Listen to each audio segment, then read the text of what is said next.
A long time ago, in a galaxy far, far away, well, we started making Star Wars videos, and people seemed to really like them. In fact, folks seemed to like them so much that we eventually managed to cobble over 570 facts together about the series. And you know what? That doesn't even seem like that many in the grand scale of the Star Wars universe. Still, it's good to get a concentrated dose of galactic trivia every once in a while, and today that is exactly what we're gonna do.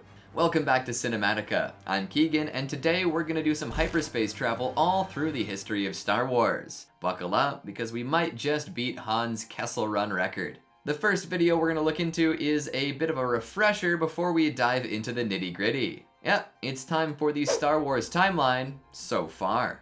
Star Wars is a large world, or worlds rather. All of the places and events that happen make it feel as large as they say, and beyond that, we have quite a few different eras to choose from the Clone Wars to the Galactic Civil War to the Rise of the First Order. The players may change, but the board remains the same. In honor of a series that's so beloved by all, we want to cover the events within the canon series, so get into your most meditative stance, my young Padawans. Let's dive into the history of Star Wars. But one quick explanation before we do though, for those who don't yet know, the Star Wars universe uses its own type of calendar. Don't worry, the amount of days remain the same, but they do count years a little differently. While on our calendars we tend to count years using BCE and AD, Star Wars uses the Battle of Yavin, that is the explosion of the first Death Star in A New Hope, as their marker. That being said, the terms they use are BBY, which means before the Battle of Yavin, and ABY, which means after the Battle of Yavin. This quick explanation should help you keep track of the timeline, so let's get into it. I honestly don't know if this is a complete timeline. There's so much Star Wars, so this is a Star Wars timeline. Also, I'm gonna mispronounce some stuff. It's Star Wars, so apologies in advance. There's a lot. Prehistory. Eons BBY, the universe is formed. During this formation, a certain galaxy far, far away is formed, a supermassive black hole at its center. Stars begin to orbit around this supermassive black hole, creating what we know and love as the Star Wars galaxy. Midichlorians are also created through the wellspring of life to connect the living force generated by all living things to the cosmic force that bound the universe together. These midichlorians would form a symbolic relationship with all living things in an attempt to guide them according to the will of the Force. The father, son, and daughter would be born and come to rule over the realm known as Mortis. Ilum would also begin the process of forming crystals that would later come to be used by Jedi to focus the blades of their lightsabers. These crystals would become known as Kyber crystals and would eventually also be corrupted by the dark side to form the focusing crystals in their lightsabers as well through the bleeding process. Dagobah is also covered in lava as the formation process, which would form Mount Dagger. Non-sentient life would form on the planet of Dagobah thereafter. It would also begin to form on the planets Brevaeus, Krull, and Abinetto. These species would eventually become the Brevasians, Krolut, and Abinetto, respectively. 100,000 BBY. The first levels of Coruscant are under construction, slowly turning the planet into a ecumenopolis, a city encompassing an entire planet or moon. I did not know that word. Ecumenopolis, I think is how it's pronounced. 57,000 BBY. The planet Utapau is settled by colonialists who would later become what we all know as the Utai and the Powans. During this age, there was no hyperspace travel by sentient species, and most spaceflight was achieved by taking the long way. It's during this age that Batuu is colonized after thousands of years since the Great Cataclysm, which caused the planet's massive trees to be petrified. It's also during this time that an ancient race, having studied the Purgil, a spacefaring species of animal that can utilize hyperspace travel, develop hyperdrives for their own vessels to allow travel at light speed and beyond. This still predates the nav computer though, so moving through space at these speeds was rather dangerous, and accidents that had you traveling into a star through a supernova were common. The practice of dropping beacons was often used to create guideposts between two jump points to allow for safe jumps in straight lines, though flying through a pod of Purgil was still a hazard. 30,000 BBY. The Deveronians became adept scouts who leave their home planet of Deveron and begin exploring the galaxy, developing hyperdrives independently for their own use. During this era, the planet Benetage in the Outer Rim is abandoned. 27,000 BBY. The planet Felucia is colonized by Gossam Corridors, and human civilization has developed on Empress Teta. The era of the Old Republic. 25,000 BBY. The Galactic Republic is formed by 22 founding core planets. These planets include, but are obviously not limited to, Alderaan, Chandrila, Corellia, Coruscant, and Duro. The Dai Bendu, a precursor to the Jedi Order, also start their existence and become the first known users of holocrons. In the hopes of preserving peace in the galaxy, a being known only as the Prime Jedi founds what would be known as the Jedi Order on Ahch-To. The Prime Jedi would later have a vision and write a prophecy of a chosen one who would rise and bring balance to the Force.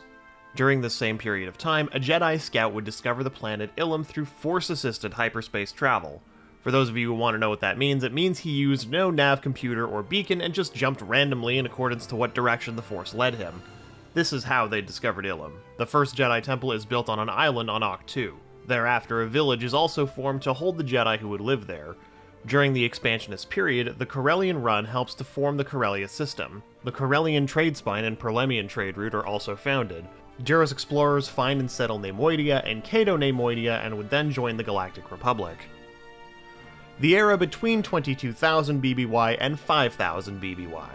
An unspecified amount of time before the Galactic Civil War, the comet Kinro is predicted to pass through the core worlds, devastating the Republic. The Jedi Order would band together and will the comet apart. This, however, costs many Jedi their lives and sanity to execute. 22,000 BBY, Neimoidia joins the Galactic Republic as an independent world. 21,032 BBY, the Blood Monarchy is established on Thespius, the site of many battles during the Great Manifest period. 15,000 BBY, Rhodia officially joins the Galactic Republic. During this same time, the Neimoidian people and the Duros people's physical distinctions become really clear. 12,000 BBY, settlers from Corellia colonize a planet that becomes an Ordnance regional depot known as Ord Mantell. The Jedi move their cultural center to Ossus, which becomes a near-mandatory pilgrimage site for all Jedi. The ice moon Mesula is shattered. The first Grand Zagoth of Utapau, Crinbalt Kyr, dies. An unspecified amount of time between 12,000 BBY and the Clone Wars. The Temple of the Kyber is formed on the desert planet of Jeddah. Hylamane Lightbringer is born and would later be bludgeoned to death by a chair, disproving the legend that he could not be killed by mortal means. The Jedi Knights defeat the Zygerian Slave Empire. A dark Jedi seeking more power convinces other Jedi to embrace the dark side of the Force, causing a split within the Jedi Order known as the 100-Year Darkness. These dark Jedi form a rival order known as the Sith, but are defeated and exiled into unknown space, leading to the discovery of the planet Moraband, which would become the home to the Sith. They build temples and tombs for their greatest warriors in a place called the Valley of the Dark Lords. They await the time that they can take their revenge. Using slave labor, they go to war against the Jedi using super weapons powered by Kyber crystals. Darth Momin is then born and trained by the Sith Lord Darth Shah. He would go on to kill her and hone his craft as he wanders the galaxy. Momin would later go on to destroy a city with a super weapon, but he and his acolytes are defeated by a pair of Jedi, and the Sith then deem Darth Momin a heretic and suppress any knowledge of him whatsoever. However, Momin's spirit remains, residing within his mask. Before the time of the Galactic Republic, the lushly forested planet Mustafar is inhabited by off-worlder Lady Corvax, who lives in harmony with the native Mustafarians along with her husband. The latter dies as a result of an attack on Mustafar, leading to Corvax's theft of the most sacred Mustafarian relic, the Bright Star, in an attempt to use it in a ritual to resurrect her love. The ritual fails. Instead, the Bright Star's energies pushes Mustafar into a new orbit, reducing the world to an unbalanced, chaotic state. A volcanic wasteland is created as tiny Mustafar is torn between gas giants Lafrani and Jestafad. Thus, Sith seeking the secrets of eternal life are attracted to the world. Radaki during this time leaves the Jedi Order, believing that it's wrong to force people to sever ties to attachments with people and their wealth. Radaki would then proceed to fall to the dark side and be named Darth Krall. Sith victory at Battle of Wasted Years. This would be attributed to Darth Krall, who would also be remembered for taming the Nightmare Conjunction and as one of the Lost 20. The Ordu Aspectu is formed, led by Rur and related to the Massassi. The Jedi Splinter Group comes into contact with Jedi Orthodoxy with their experiments on immortality, beginning the Intruvia conflict. A dating system based on the signing of the Domantian Accord is used around this time. The conflict is ended with the Jedi Ordu Aspectu peace treaty.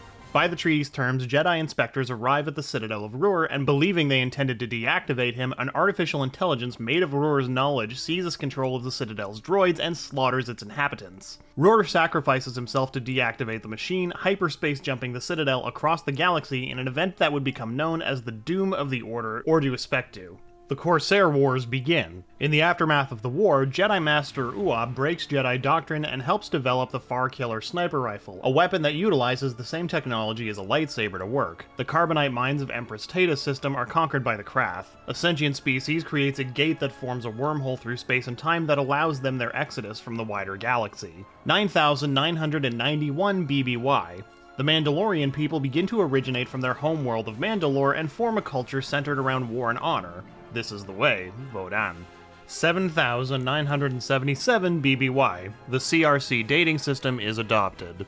6,000 BBY. The civilization of Bardota begins when the Frangal cult rules over a militant society. 5,500 BBY. A super hyperroute is formed and named the Rima Trade Route. Fall of the Old Republic. 5,000 BBY.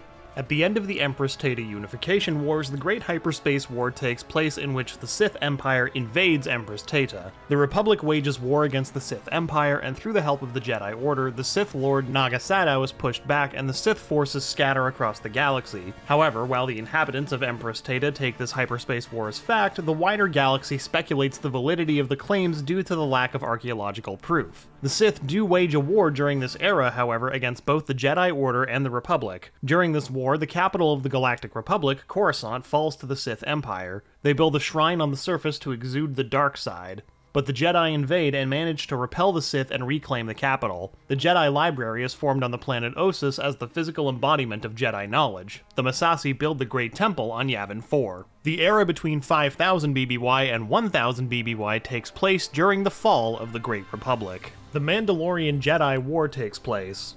During this time, the Mandalorians launched something known as the Mandalorian Crusades. It was during this war that Mandalorians were faced with the strange powers of the Jedi that they didn't understand, and so they began to add more and more gadgets and technology to their armor specifically designed to be able to capture and harm even a Jedi. Due to this, the Mandalorians began winning many battles, and the technology added became a mainstay of their armor. During the Crusades, they invaded the planet Ubduria, where they're heavily offended by what they claim to be cowardly behavior. This leads to them laying waste to the planet. The Jedi manage to push the Mandalorians back though, and follow them all the way back to Mandalore, where the battle becomes so intense that the planet of Mandalore is reduced to a scorched desert wasteland too inhospitable for life. This causes the Mandalorian people to build domes around their cities in an effort to make their home capable of sustaining them. 4,000 BBY. Explorers from Grismalt discover Naboo, and the native Gungans retreat into their swamps after a long war with the humans. Sometime within this time frame, the Chiss Ascendancy wages war with an unknown enemy which forces them to utilize the Starflash. The Chiss Ascendancy wins the war, but the result of the Starflash's usage results in irreparable harm to their son, which forces the Chiss to leave their homeworld of Scylla in 1019 BBY. Furthermore, in 4000 BBY's time frame, the Gungans are united under Boss Gallo and begin building their capital city of Otoh Gunga. At around the same time that the Gungans are unifying, the humans who had come to call themselves the Naboo were splitting into warring factions, marking the beginning of the era known as the Time of Suffering.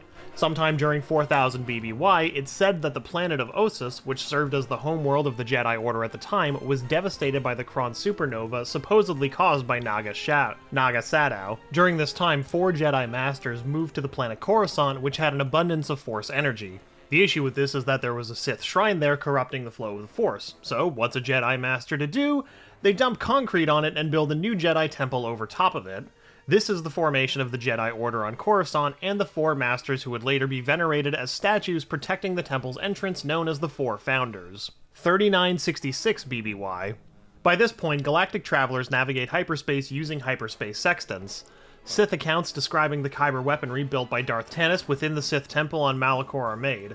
This is around the time that the massive battle station is discovered by the Jedi who invade Malachor. In an event known as the Scourge of Malachor, all participants are petrified by the superweapon, leaving it barren, with only a single holocron possessing a consciousness known only as the Presence is left behind. All information on the planet is suppressed until Yoda informs Ezra Bridger of its location during the Galactic Civil War, where Darth Maul had recently located it. 3277 BBY. The Lothal calendar is formed. 1050 BBY. The Jedi Tare Vizsla forms his legendary weapon, the Darksaber, which would go on to be revered for generations to come as the symbol of Mandalorian strength. 1000 BBY. The Galactic Republic falls, beginning an era known as the Dark Age. During this era, the Sith are once more at war with the Republic and the Jedi Order. The Army of Light faces off against the Brotherhood of Darkness, of which Darth Bane is a part. The Army of Light is victorious, though the cost is incredibly high. The Sith, which once had many thousands of members, are reduced to the point that they're believed to finally be extinct. Bane escapes and begins developing the Rule of Two, in which the Sith will later have their revenge through a single master and apprentice. Bane would later be overthrown by his apprentice, Darth Zana. She would bury him in the Valley of the Dark Lords on Moraband, making Bane the last Sith to be buried there. The war between the Jedi and Sith officially reaches its end, though the threat of the Sith is merely thought to be gone. In truth, it's become more dangerous now than ever. During this time frame, the Galactic Republic reforms, and the time of the Dark Age and the Old Republic is officially considered over. The official calendars of that time start anew, and the Grand Army of the Republic is officially disbanded. Tarsus Valorum is elected the first Supreme Chancellor of the Republic's new era. The Jedi Temple on Ilum is formed. 965 BBY. The Dai Bendu Monastery is built on Kijimi. 896 BBY. Yoda is born, and this one we actually are allowed to call Baby Yoda. 867 BBY. Naboo officially joins the Galactic Republic. 832 BBY. General Jafan ends Naboo's long-standing time of suffering and restores peace to the planet. Theed is founded, and the Theed Royal Palace is constructed in the same year under the direction of King Jafan. Uniter and ruler of all the Naboo, Jafan becomes the first ruler of the Great Time of Peace. 797 BBY. Yoda begins to train to become a Jedi. 501 BBY. The armor that would one day belong to Sabine Wren is forged. 350 BBY. The Trade Federation is founded by the Neimoidians. 257 BBY. The Jedi Order's T-1 shuttle sees action in the Iram Irono crisis. Philithar Jedi Master Simix is killed in a ship crash, leaving his Padawan Comac Vitus conflicted over the Jedi ways of non-attachment. Vitus nevertheless resolved the crisis alongside Master Laret Soveral and her Padawan, the Umbran Orla Jareni. 232 BBY. The Coruscant-based Republic Chancellor, Lina So, envisions a galaxy of great works that range from infrastructure to culture in an effort to expand the Republic's reaches. Pan the Republic reaches better connect the peoples of the galaxy and bring inspiration and peace for all citizens. Efforts are made to negotiate a new peace treaty between the Quarren and Mon Calamari, as well as to mass-produce Bacta, a miracle substance primarily made of a barley originally cultivated from Thyphera that was intended to replace Juven, in the hopes of revolutionizing medicine. As part of Chancellor So's pledge to maintain the Republic's hold on the hard-to-navigate Outer Rim, outreach programs are established in the Rim. In the galactic frontier, where order and justice is maintained by the Knights of the Jedi Order, who at independently operated outposts such as the Jedi Temple Outpost on Karagon Viner work closely with the Republic without direct assistance from the Coruscant Jedi Temple, the Starlight Beacon space station is constructed as part of the series of outreach programs. Launched in 232 BBY, it features a large Jedi temple designed by Paulo Hidala and is placed in the center of dark zones in the Rim to guide travelers and boost the region's transmission times, intended to be the first beacon of a new galactic communications relay network. A conclave between the Jedi Order and the Republic involving Jedi Master Avar Kriss and Admiral Pavel Kronara of the Republic Defense Coalition is held at the Starlight Beacon. The strain from the Jedi mission to Zaytuin leads to Des Ryden to request a transfer to the Starlight Beacon.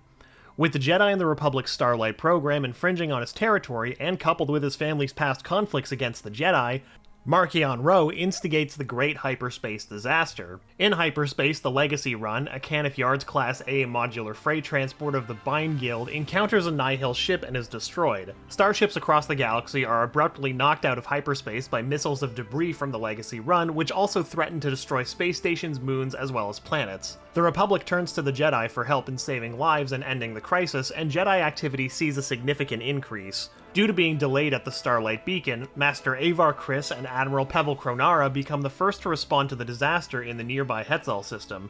Coordinating efforts to save citizens from aboard the Third Horizon, Vernesta Ro, having been the Padawan of Stellan Gios, is made a Jedi Knight at the age of 16, becoming one of the youngest Knights of the Jedi Order in a generation. Vernestra Ro is stranded on a jungle moon with several other individuals, including Avon Staros of the Staros clan. When their transport ship, the Steady Wing, is sabotaged by the Nihil, the Jedi Wayseeker Orla Jareni, Jedi Knight Des Ryden, Jedi Padawan Wraith Silas, and Jedi Master Comac Vitus, as well as the cargo ship vessel's Captain Leox Gyasi, co-pilot Affy Hollow, and the navigator Geode are ripped out of hyperspace as a result of the Great Disaster. They take refuge in a seemingly abandoned Amaxian space station. Aboard the Amaxian station, the Jedi passengers of the vessel are disturbed by dark visions. Believing that a set of 4 binding statues contained the dark side influence, the Jedi take away the Force artifact for purification in the Sith Shrine located beneath the Coruscant Jedi Temple. However, they're proven wrong and realize that the statues had contained something else. A series of emergencies come to threaten star systems across the galaxy. Following the first emergence in the Abdallah system, the Nihil attack an evacuation convoy belonging to Gorello Technologies. The Nihil attack Triman 4 as the Triman 4 disaster occurs. Zeen Mrala joins Lula Talisola's group of Jedi Padawans in defending Bralanak City from hyperspace debris and raiders led by the Eye of the Nihil, Markian Ro. The Santeca clan, having risen from a family of hyperspace prospectors in the outer reaches of the galaxy to a dynasty privy to leading technology that allows Chancellor So's Republic to continue expanding safely to new areas about a century ago, operates alongside the galactic government as it responds to the Great Disaster. While restoring the statues aboard the Amaxian station, the Jedi are attacked by the Nihil. To defend themselves against overwhelming forces, the Jedi are forced to destroy the statues to unleash what it contained. A group of Drengir, who were put into stasis by the Sith through the binding statues long ago, are thus awakened from their slumber. While the vessel's crew escapes amidst the chaos, several Drengir are released into open space in the process. The tragic poet Omar Barenko is reputed by residing at the Varakino Artist's Retreat on Naboo. Centuries before the year 22 BBY, the controversial Barenko was kidnapped from a scenic balcony overlooking the lakes after penning the disturbing and visionary epic poem titled Defense of Naboo in the Room of Morning Mists. The Jedi High Council convenes to discuss the threat of the Nihil, and after a contested debate between Grandmaster Laru and Jedi Masters such as Yariel Poof, Rana Kant, Oppo Rensisis, Keaton Murag, Adali Karo, and the stand-in of Grandmaster Yoda, who was on sabbatical from Council Affairs, Efru Shin, approves a joint effort between the Jedi and the Republic in a mission against the Nihil as proposed by Councilor So. The Nihil conduct a raid on Elfrona, capturing Jedi Master Loden Greatstorm and Farmer Odo Blythe. Markian Ro executes the farmer, intending to keep Greatstorm for future plans. The Battle of Kur occurs. Markian Ro sends Kassav's Tempest to death in the Kur Nebula, intending to trick the Jedi and the Republic that they had destroyed the Nihil. The Trandoshan Jedi Master Steere loses his left arm and blames himself for the death of Master Jorah Mali. The medical substance Kolto is in common use at this point.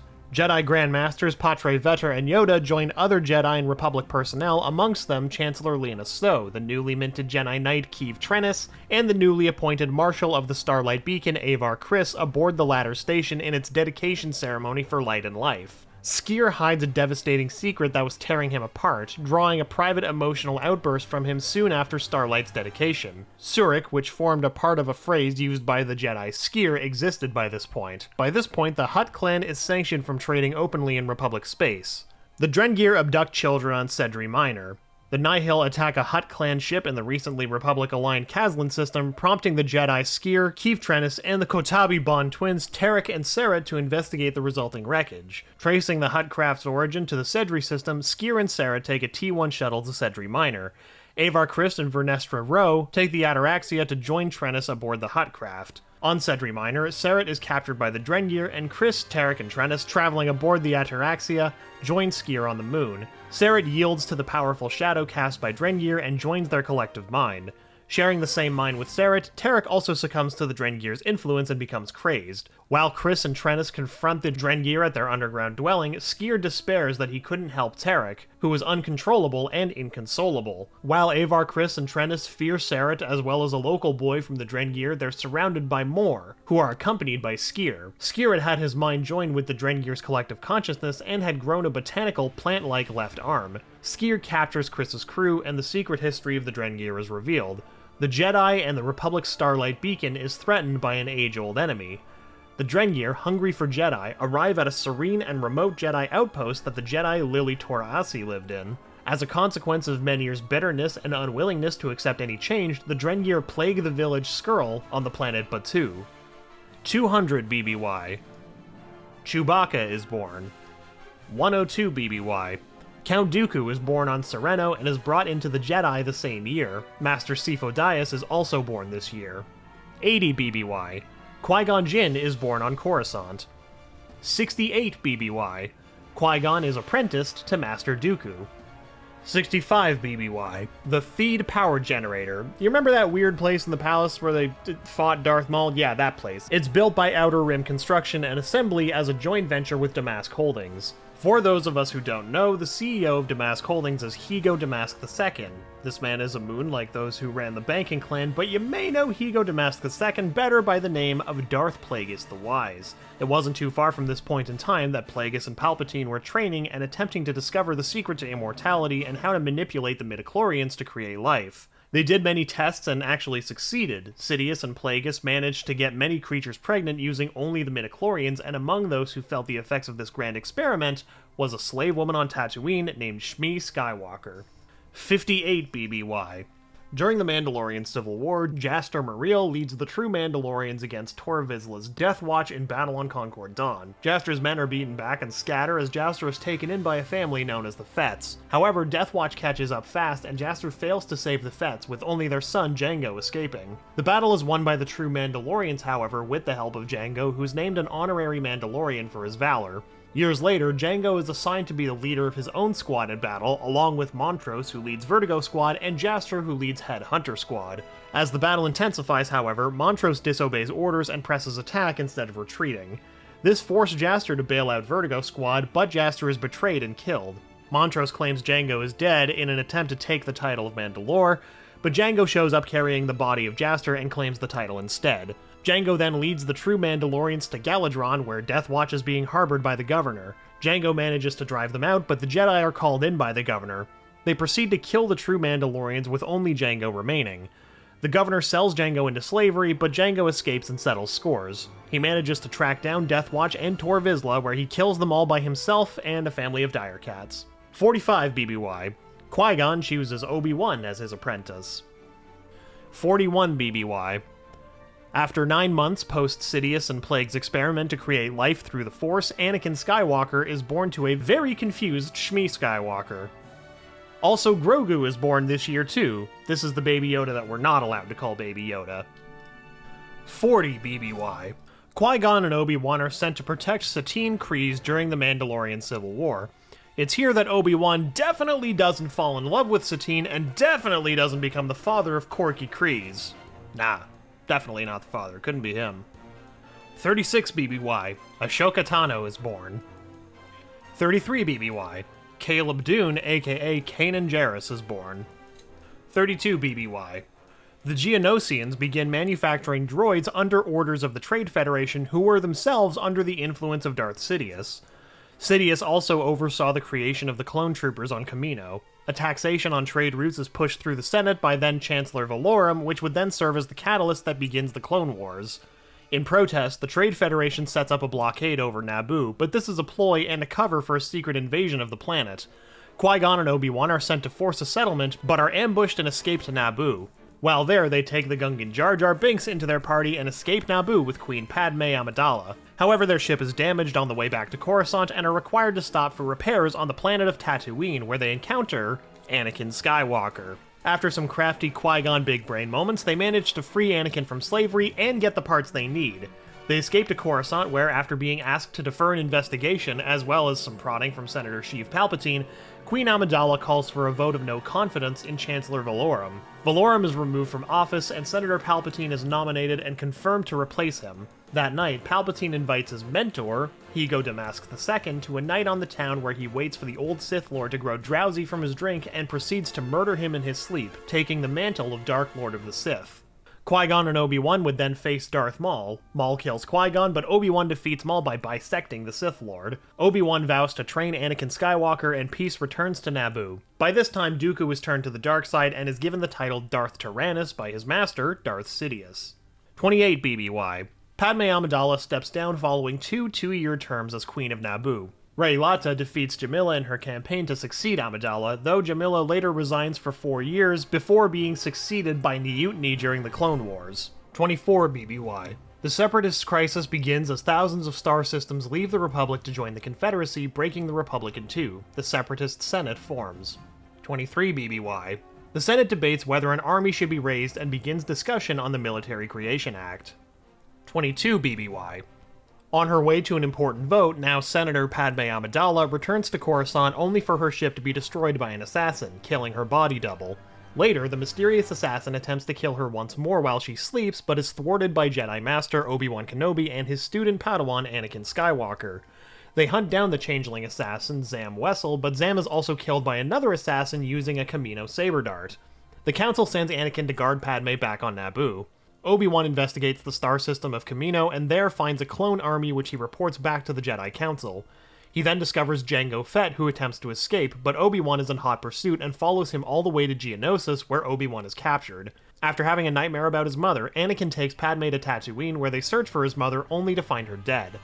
Anakin slaughters the Tusken Raiders who were responsible, an action that reverberates through the Force and is felt by many Jedi, including Yoda. After this, they receive a transmission from Obi-Wan, which they patch through to the Council.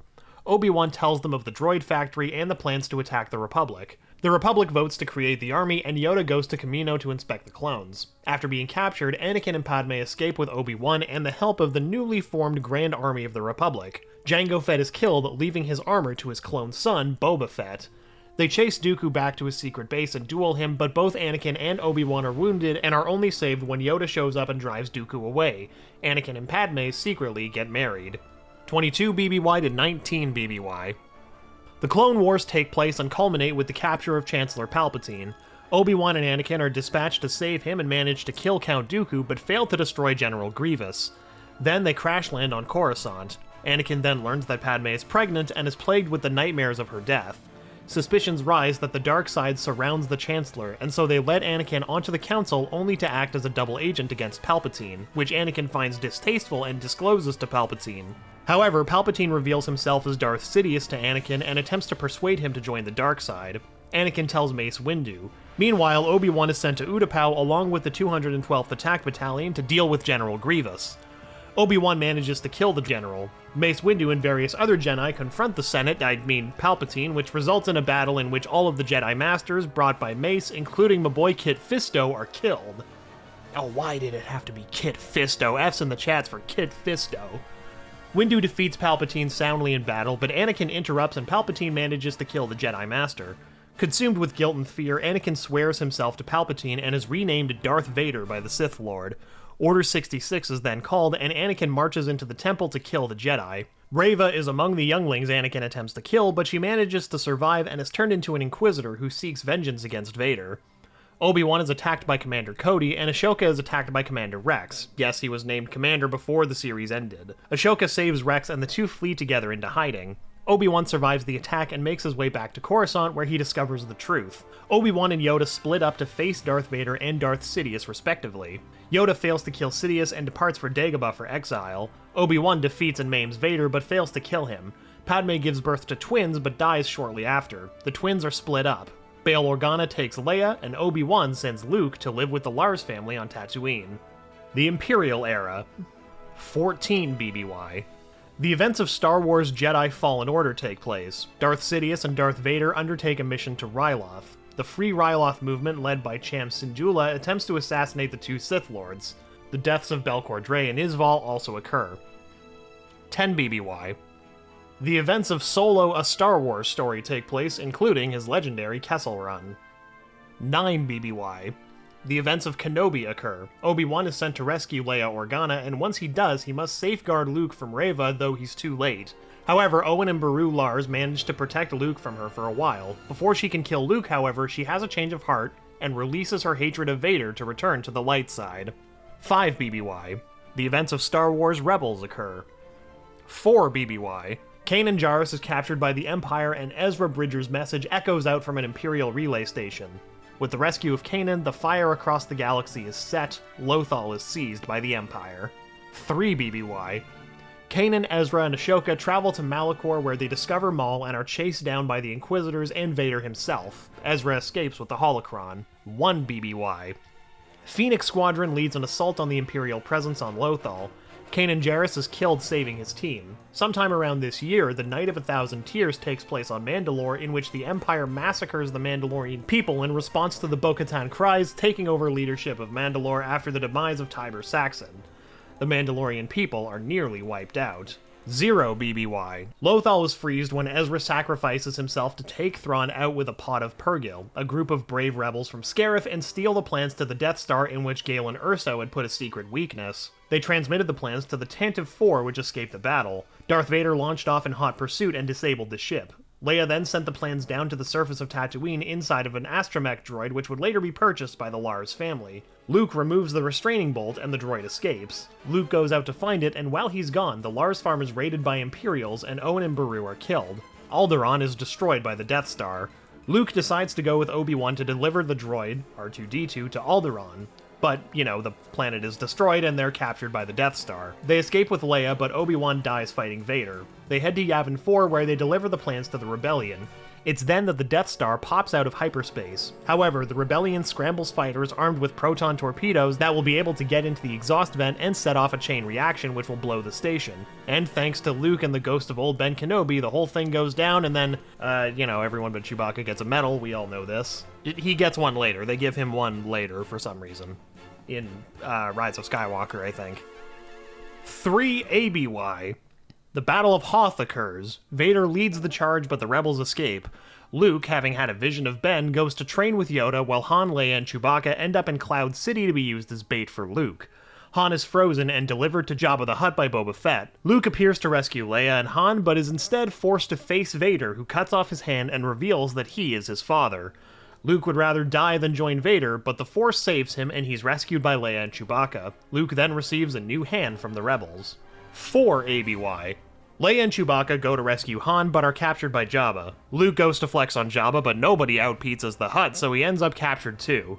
They get taken to the Sarlacc to be fed, but they escape from Jabba's grasp and kill Jabba, and also set Boba Fett up for his own series. They manage to get off Tatooine scot-free. Luke decides to go back to finish his training with Yoda, but by the time he gets there, Yoda dies of old age. Obi-Wan divulges that Leia is Luke's sister about one movie too late to stop him from kissing her twice, and Luke decides that he must face Vader. He returns to the rebels, and they discuss the second Death Star and their plan to destroy it. They're sent to Endor, where Luke surrenders to Vader, while Leia, Han, and Chewbacca go to destroy the shield generator. Luke faces Vader and Emperor Palpatine, where he defeats Vader soundly and returns him to the light side. Vader, now Anakin Skywalker once more, kills Palpatine before dying himself. Luke escapes the Death Star, Han, Chewie, and Leia destroy the shield generator, and Lando Calrissian leads them inside the Death Star to destroy it and succeed. The Empire begins to fall. Fall of the Empire, 4 ABY to 5 ABY. Sentinel droids are sent out to deliver word of the Emperor's final directive, Operation Cinder. The Empire begins to launch counterattacks that bring them and their forces to Jakku to force a final battle with the rebels, which culminates in the Empire's complete destruction. Era of the New Republic. 5 ABY. Han Solo and Leia Organa give birth to a child that they name Ben Solo. Luke Skywalker begins to search for lost lore of the Jedi to rebuild the Order. Sabine Wren and Ashoka Tano search for Ezra Bridger. 8 ABY. Poe Dameron learns to fly starships from his mother. 9 ABY. The Mandalorian comes into contact with a target named Grogu of the same race as Yoda. He's requisitioned to deliver him to the Empire's remnants. He does so, but he has a change of heart. Din Djarin then returns for his target and saves him, betraying the Bounty Hunters Guild. He escapes with the help of his Mandalorian brothers and sisters, but as he escapes, they're killed. Mando meets Ashoka in hopes of returning Grogu to his kind. Din Djarin takes the child to a powerful spot in the Force where a Jedi might sense him, but he's captured by Moff Gideon. With the help of Boba Fett, Din Djarin seeks Grogu and attacks Moff Gideon with Bo-Katan Kryze's help, who wishes to reclaim the Darksaber from Gideon. Din Djarin beats Gideon and claims the Darksaber for himself and frees Grogu. It's then that a Jedi finds them and comes to save Grogu. That Jedi is Luke Skywalker. Yeah, I was surprised too, but I figured it out long before they showed his face. Boba Fett then returns to Tatooine and kills Bib Fortuna, claiming the throne of Jabba the Hutt. He then ends up in a turf war with the Pikes and is double-crossed by the other rival crime syndicates. In the end, he's victorious and kills, I say that in quotation marks because nobody just kills him, Cad Bane in the process. He then eliminates the Pike leadership in Mos Espa along with the rival syndicate leaders. Meanwhile, Luke trains Grogu but realizes that his attachment to Din Djarin is strong and decides to offer the child a choice: the path of the Jedi or to be returned to his friend. Grogu chooses Din Djarin and Luke respects his decision. Djarin works some odd jobs here and there, but he learns that he doesn't know jack about wielding the Darksaber. This is especially true when he nearly cuts his own leg off with it. However, one of the survivors who helped him escape with Grogu originally, Paz Vizsla, challenges him for the Darksaber, but Din Djarin is victorious. However, it's revealed that he had removed his helmet, and by code of the Children of the Watch, he's no longer Mandalorian and must cleanse himself on Mandalore, which is still barren from the attack launched against it by the Empire in 1 BBY. 15 ABY. Rey Skywalker, yes, I know, we're observing her claim to be a Skywalker because Luke and Leia essentially told her to take the name, just everyone calm down. Rey is born. Luke also rebuilds the Jedi Order in this year. Ben Solo also begins to train with Luke as well. 28 ABY. Luke senses darkness in Ben Solo and begins to fear. He nearly kills Ben but thinks better of it. His lapse in judgment, though, was the push that Ben needed, and Ben turns to the dark side and destroys Luke's Jedi Order, taking the name Kylo Ren upon himself and begins to train in hopes of becoming more like his grandfather, Darth Vader. 34 ABY. The events of Star Wars Resistance and The Force Awakens take place. Rey travels with Solo and Chewbacca to the Resistance base to deliver the map to Luke Skywalker, but is captured before she can do so. She escapes before Ren can make her tell him where Luke is, and awakens to the Force when she sees Finn nearly killed. Han Solo is killed by Ren. She scars Kylo Ren and escapes Starkiller Base on Ilum before the planet explodes. She then seeks out Luke to train with him. Later that year, as Finn wakes up, Supreme Leader Snoke is hot on the tail of the Resistance. Finn and Rose Tico are sent to Cantonica to find the Master Codebreaker who can help them get into Snoke's flagship. Rey allows herself to be captured and brought before Snoke in hopes that Ben Solo can be saved, but she underestimates him and watches him kill Snoke and claim the role of Supreme Leader of the First Order himself. Luke confronts Kylo Ren and shows how easy he could beat him, but doesn't because he's not really there. Luke dies on Ahch-To. The Resistance escapes destruction. 35 ABY. Somehow Palpatine returns and issues his declaration to the galaxy, and the Resistance set out to defeat this new threat. Rey, Poe, and Finn head to Pasaana, where they find a Sith dagger that tells them where the Sith Wayfinder is. C-3PO can't read it, so they take him to Kijimi to have his programming changed, which results in the loss of his memory until R2-D2 can have that memory returned to him. They learn that the Wayfinder is in the Endor system, and there they find the remains of the Death Star's throne room. There, Rey has a vision of herself on the throne and is confronted by Kylo Ren. Leia dies while they battle, and this causes Ben Solo's whole set of ideas to change, and Rey spares him. The Battle of Exegol would then happen, and Rey and the reformed Ben would face off against Palpatine and kill him. However, Rey is about to die, and Ben transfers his life essence over to her, saving her at the cost of his own life. The galaxy then rises up against the First Order, pushing them back. Rey officially takes the name of Skywalker, buries Luke and Leia's lightsabers in front of the Lars family home, and creates her own lightsaber. The galaxy then heads into a new era, as of yet unknown. With the whole timeline sorted and plenty of room for more, it's time to take a look at the very first movie, A New Hope. This movie changed everything when it hit screens back in 1977. People simply hadn't seen anything like it before. The fascinating worlds, the operatic story, the incredible fights with unbelievable weapons. It was destined to change sci-fi forever. But let's stop waxing poetic and dive right in. This is 107 Facts about Star Wars Episode 4, A New Hope. Few film franchises are as universally beloved as Star Wars, but behind every success story is a stumble, setback, or radical change of direction. I consider myself a diehard Star Wars fan, and I was shocked by what creator George Lucas had to go through to get the first movie, A New Hope, made and released his way. Think you know the whole story? Think again! I'm Dan, and I'm here to give you the story behind the Star Wars movie that started it all, Star Wars, A New Hope. Number 1. George Lucas became hot in Hollywood following the creation of the little-known THX 1138, his first feature film. It was produced by, believe it or not, Francis Ford Coppola. Number 2. Lucas then wrote and directed the iconic but intimate American Graffiti, also produced by Francis Ford Coppola through Coppola's American Zoetrope studio, and financed by Universal Pictures. The film was loosely based on Lucas's teen years cruising around Modesto, California. Number 3. Lucas then got a development deal with United Artists to create a space fantasy or space opera film. He wanted the rights to Flash Gordon, but UA couldn't get the rights, so Lucas decided to invent his own version. Number 4. Lucas brainstormed by writing long lists of exotic sounding names, such as Xenos, Star, Mace, Wan, and Valorum.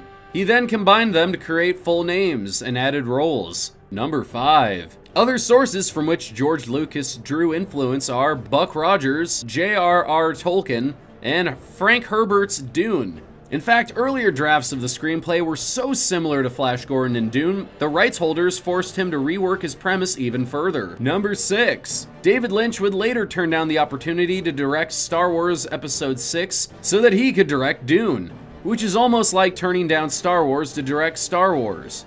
Number 7. After the film was rejected by the likes of Universal and United Artists, 20th Century Fox agreed to distribute the ambitious project, since they were already having success in the science fiction genre with the Planet of the Apes movies, the last of which had just been released. Number 8. Lucas took some heat from executives who believed his first draft borrowed too heavily from Flash Gordon and Dune.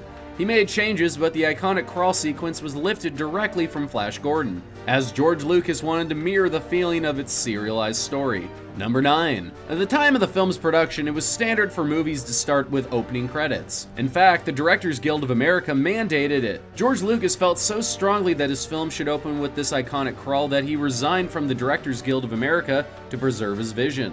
Number 10. Lucas's original pitch from the film was titled The Journal of Willis, and followed a character named Mace Windu, who would later become the Mace Windu character in the prequel trilogy.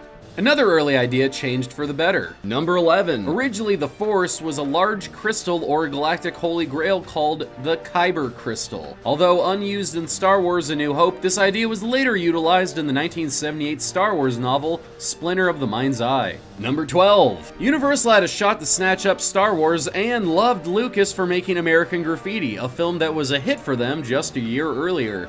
But they passed. Likewise, Disney was one of the first companies presented with Lucas's original idea, and they passed. It wasn't until 2013 that Disney was able to buy the franchise from Lucas, but it cost them $4 billion. Talk about your all-time backfires. Number 13. When Lucas's project finally found a home at 20th Century Fox, he hired their effects department to create all the revolutionary visual effects for Star Wars A New Hope. Shortly before production, 20th Century Fox disbanded the entire group. So Lucas, an independent filmmaker to his core, decided to create his own effects studio and called it Industrial Light and Magic. Number 14. Lucas and Industrial Light and Magic revolutionized effects by using, quote, digital motion control photography, where a camera controlled by a computer moves at a steady pace around its subject. In this case, small model spaceships. Number 15. Pro tip, don't look too hard at the props. Many are made from deceivingly ordinary objects. For instance, the control panel of the Death Star is really just a television production switcher. C-3PO and R2-D2's escape pod is made of paint buckets, and the hilt of Luke's lightsaber is just a camera flash tube. Number 16. Moving on to casting. Harrison Ford had tiny roles in Apocalypse Now and American Graffiti and was friends with both directors, but not a star. In fact, during casting, Ford was an assistant to Lucas for months before getting the role.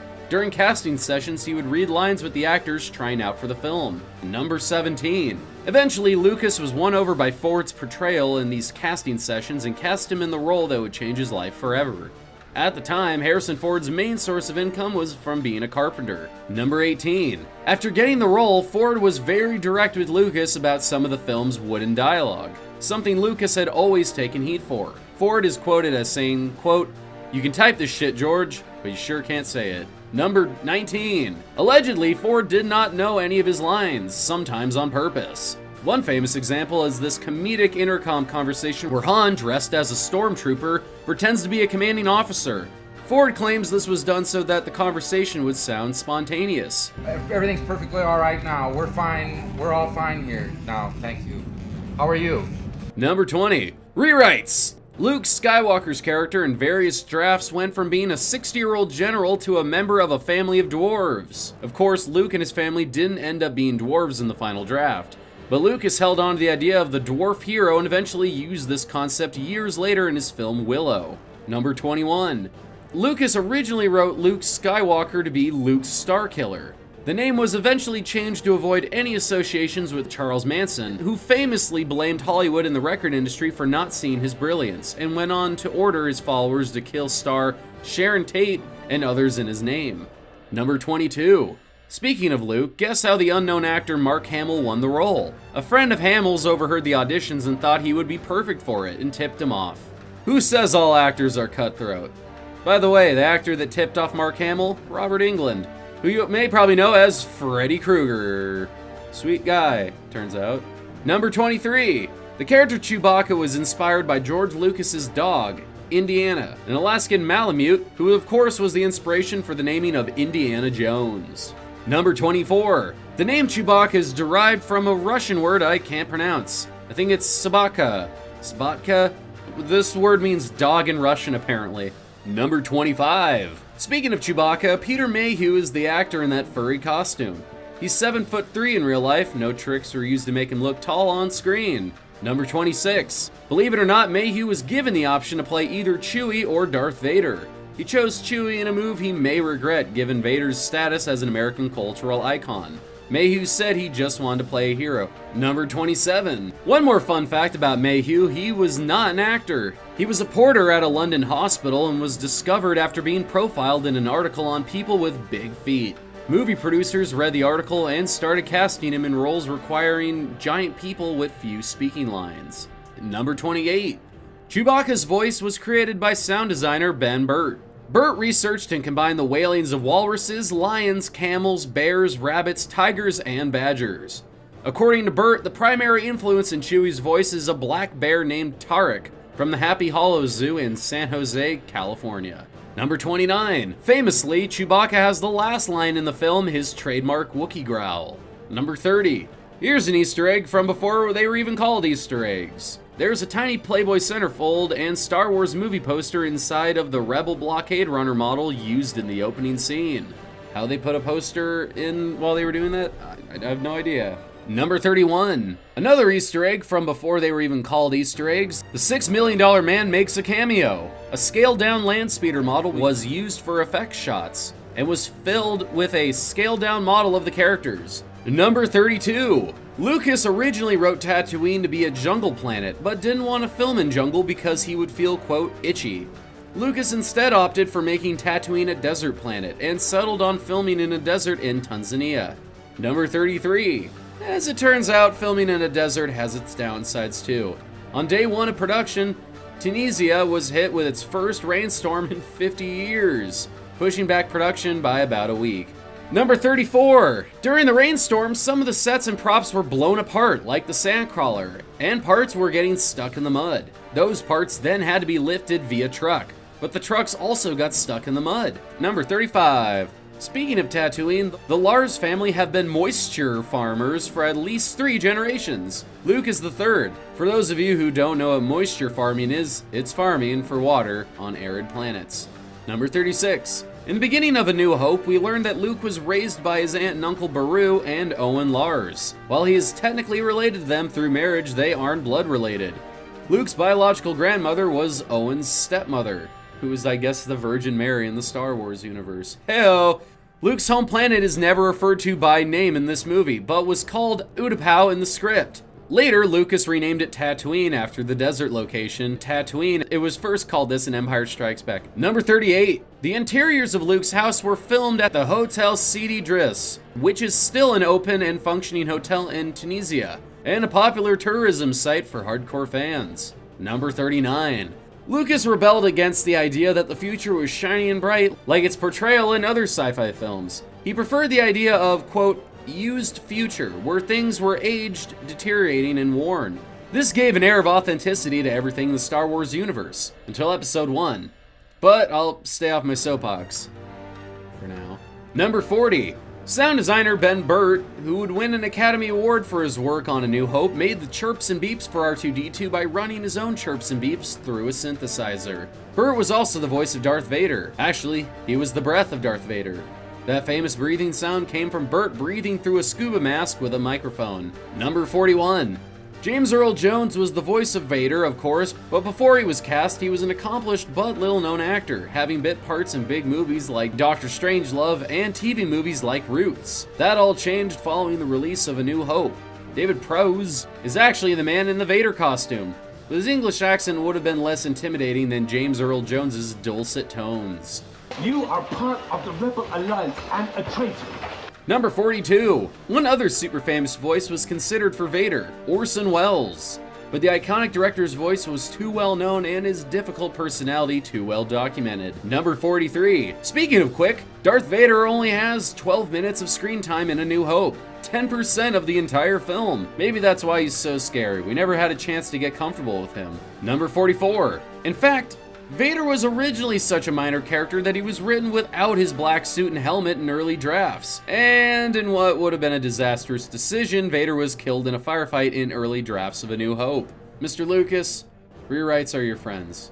Number 45. A fun Easter egg in Lucas's vision. Vader is a Dutch word for father, and in German, Vater means father. I can only assume that this meant that Dutch and German audiences were very underwhelmed by the shocking reveal that Darth Vader was Luke's father in Empire Strikes Back.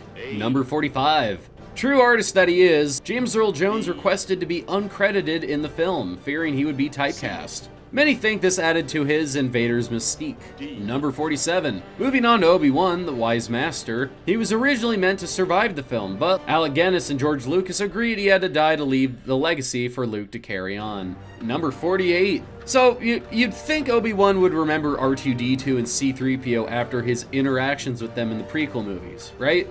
However, he never explicitly says that he doesn't remember them, only that he doesn't seem to remember owning a droid.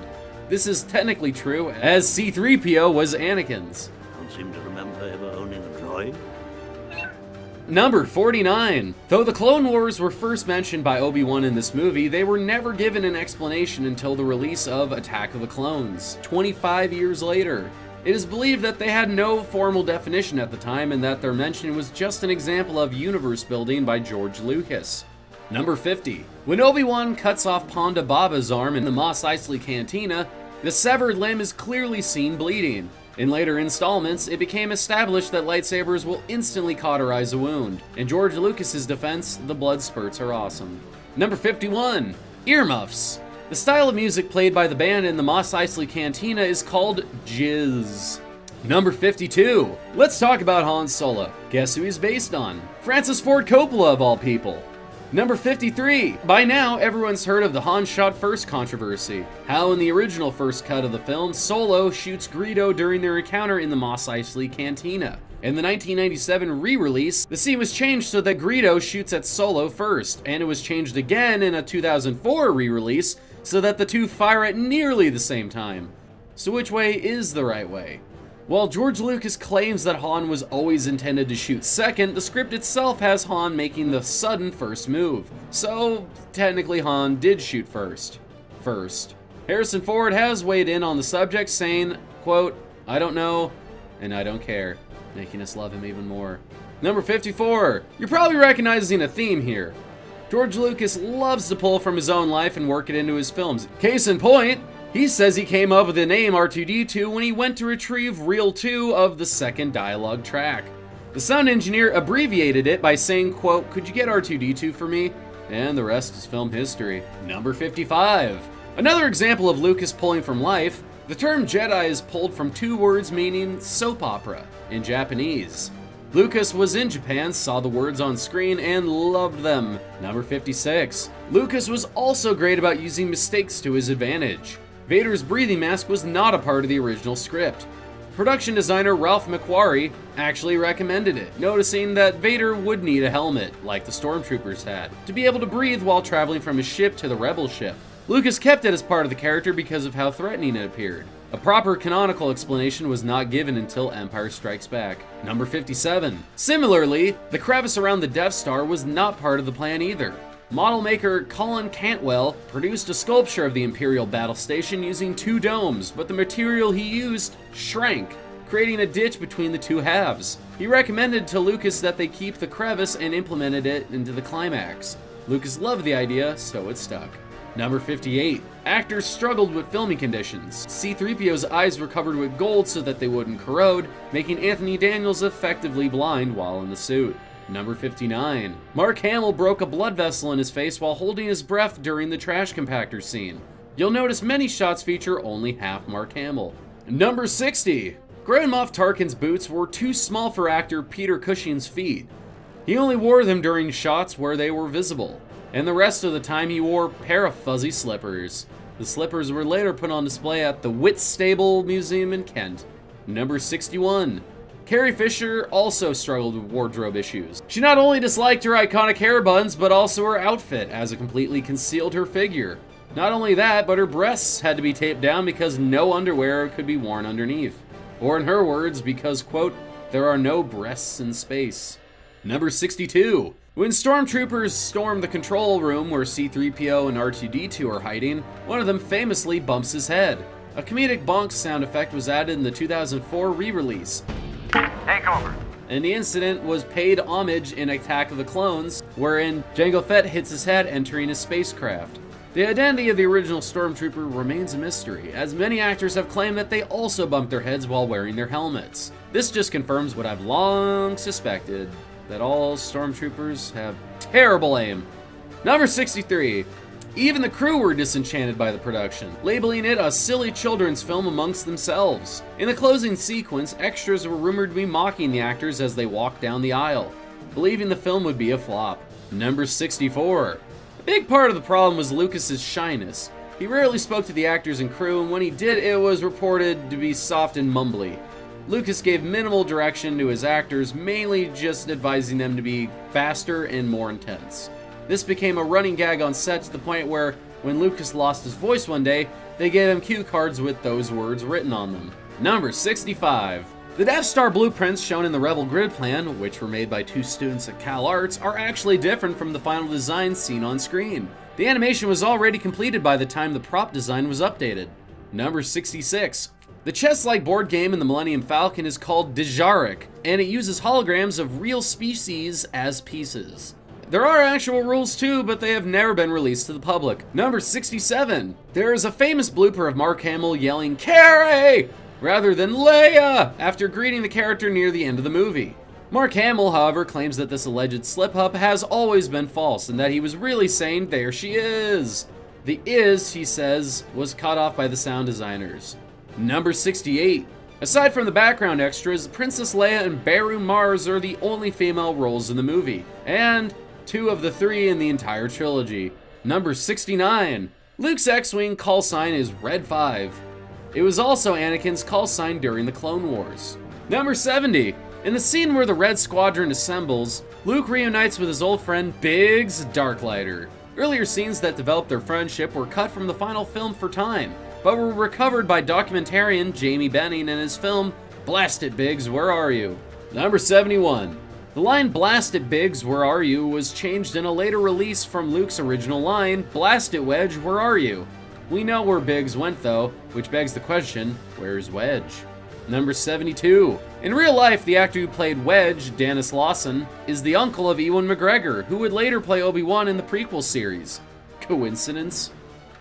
Yeah, we think yes. Number 73. All the challenges of production led to Lucas being diagnosed with hypertension and exhaustion. Doctors were worried he would keel over from stress. Number 74. During production, Lucas had a revelation and changed the name of the film from The Star Wars to just Star Wars. Seems small, but what would the Facebook be without the in front of it? Number 75. The studio never made life for Lucas any easier. They hated the title Star Wars and received negative market testing. They didn't believe women would show up for a movie with Ward in the title. Number 76. Lucas fought for the name, and during the ongoing fight, cast and crew members were allegedly asked to pitch in ideas for new titles, undermining Lucas further. No titles stood out, and Star Wars stuck. Again, the rest is film history. Number 78. Lucas ran way over budget, with special effects eating up 5 of the $8 million originally allotted for the entire movie. Execs were not pleased. One of the reasons execs were upset, $2.5 million was spent on 4 sequences that Lucas rejected for use in the film. Number 79. Incredible models were built for the effects sequences, including 2 models of the Death Star. They made 2 so they could blow one up. Did you know? The Death Star is called the Death Star because it could blow up an entire planet with its super laser? Of course you did. You're a super fan. Number 80! Lucas hated the first cut of the film and publicly called it, quote, a disaster. Lucas fired his editor when the editor refused to change the cut, probably because the studio supported the editor, not Lucas, and replaced him with Paul Hirsch and Richard Chew, and his then-wife, Marcia Lucas. Legend has it that a young budding A-list filmmaker named Martin Scorsese helped Marcia Lucas edit the film in New York between shoots of his own. Number 81. Eventually, Lucas showed the film to the studio and they loved it. Lucas was shocked, and in fact, this made him more distrust the final film. He also got the word that only 40 theaters had agreed to show the film at this point, which destroyed any confidence he was holding on to. Number 82. He showed it to Spielberg, who was filming Close Encounters of the Third Kind at the time, and Spielberg loved it. Lucas, still doubting his film, bet Spielberg 2.5% of Star Wars profit in exchange for 2.5 of Close Encounters profit. That 2.5 has given Spielberg millions, and counting. Number 83. Lucas, being Lucas, was sure the film would flop. He and his wife fled to Hawaii with Steven Spielberg instead of attending the premiere. Number 84. That trip to Hawaii, by the way, wasn't a total bust. They took the opportunity to come up with Raiders of the Lost Ark, so there's that. Number 85. Star Wars was an instant smash hit, earning a reported $775 million worldwide, which in today's dollars, adjusting for inflation, is an estimated $3 billion. The original budget, by the way, $11 million. That's around $30 million in 2015 dollars. Number 86. Star Wars was the only second film in history to gross more than $100 million at the US box office, the first being Jaws.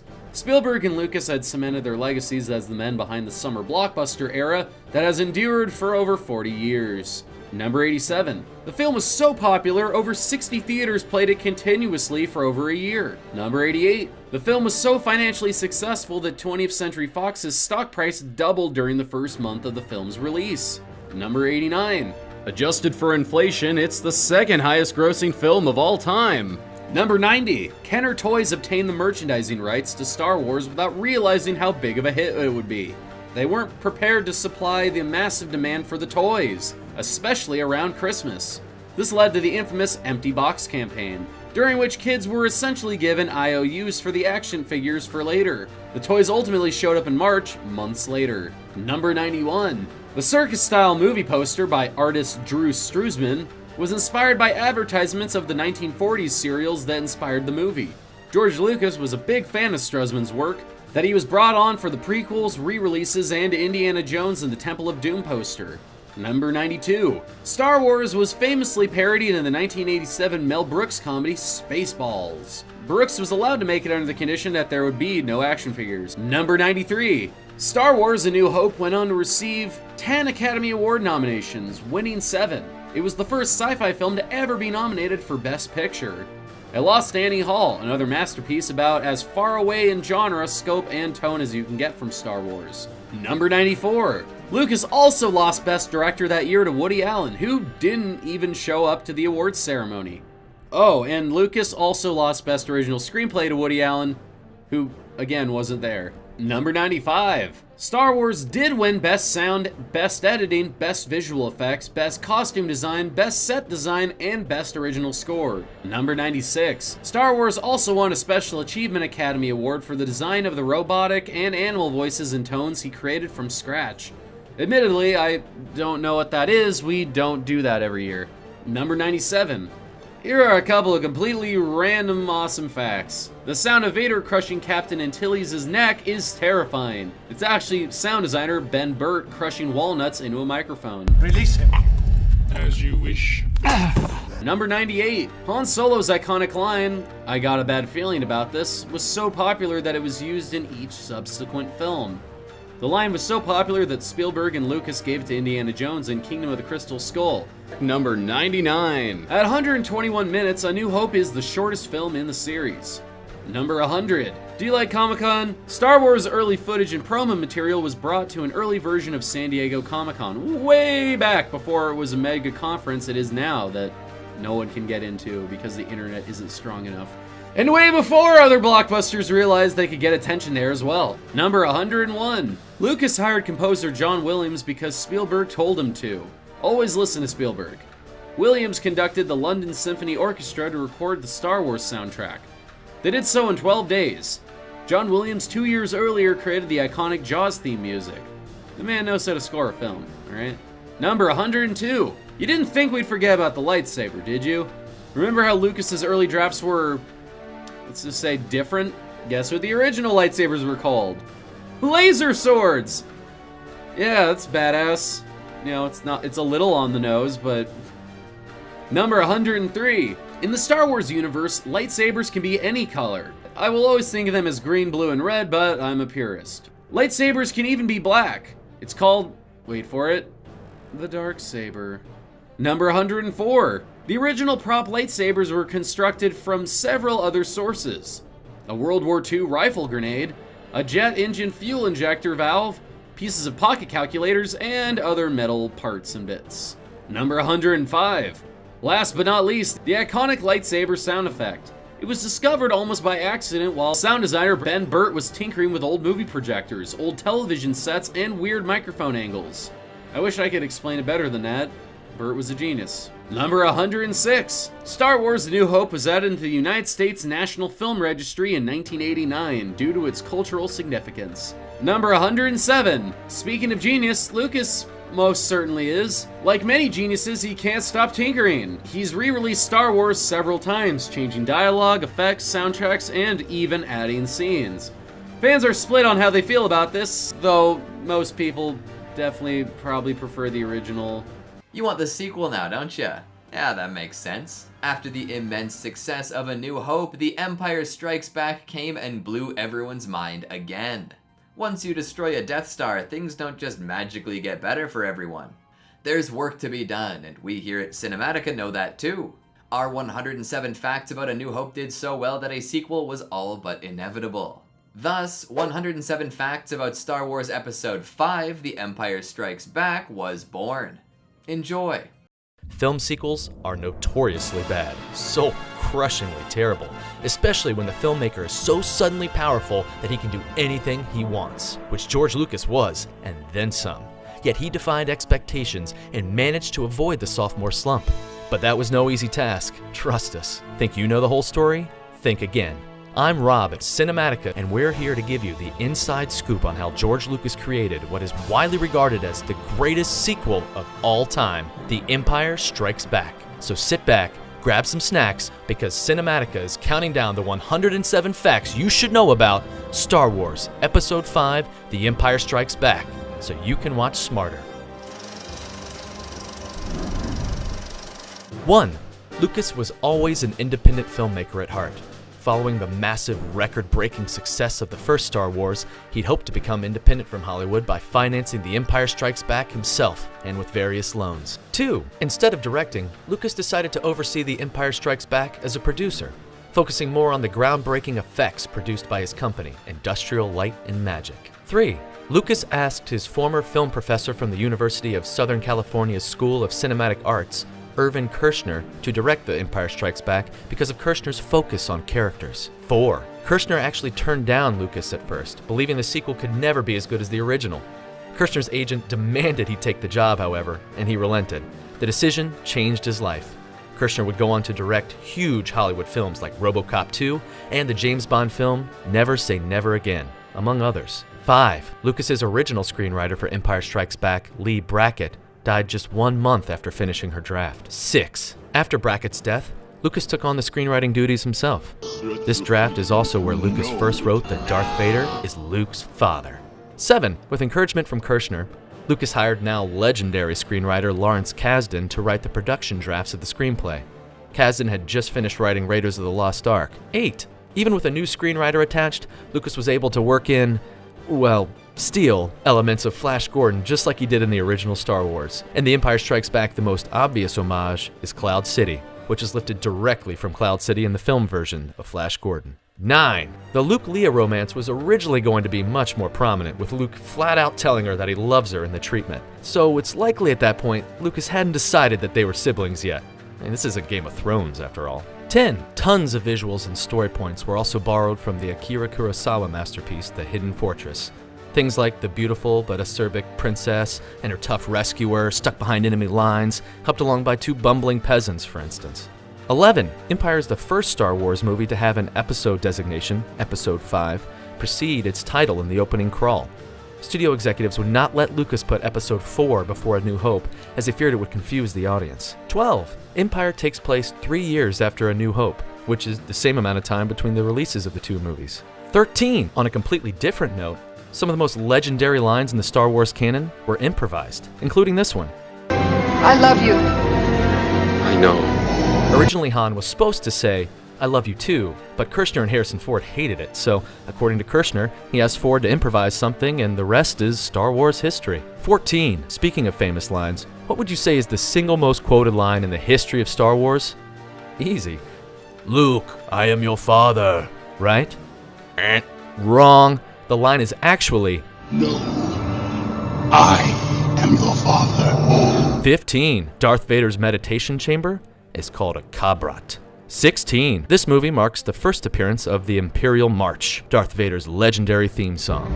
It plays with the reveal of Darth Vader's Super Star Destroyer.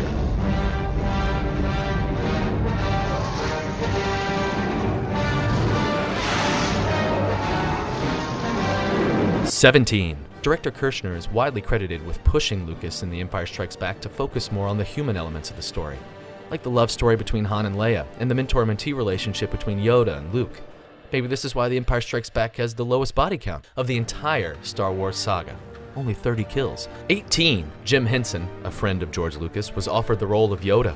Busy with the Great Muppet Caper, Henson turned it down. He recommended Frank Oz for the role, who was ultimately cast. Oz is most famous as the voice of both Cookie Monster and Miss Piggy. 19. Jeremy Bulloch, who played Boba Fett, was cast solely because the costume happened to fit him perfectly. Much like quite a few other characters, he was cast because of his size. He didn't have to do a reading or a screen test in order to win the role. 20. Yaphet Kotto was offered the role of Lando Calrissian. He turned it down because he believed he would be killed off and would be difficult for him to find work after that. Billy D. Williams, who had previously auditioned for the role of Han Solo, then won the role. 21. Wedge Antilles was not originally scripted to appear in this film.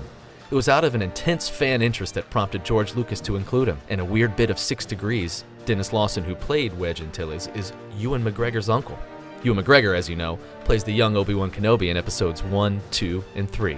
22. Due to a recent eye operation during principal photography, it was unclear if Sir Alec Guinness would return as Obi-Wan Kenobi.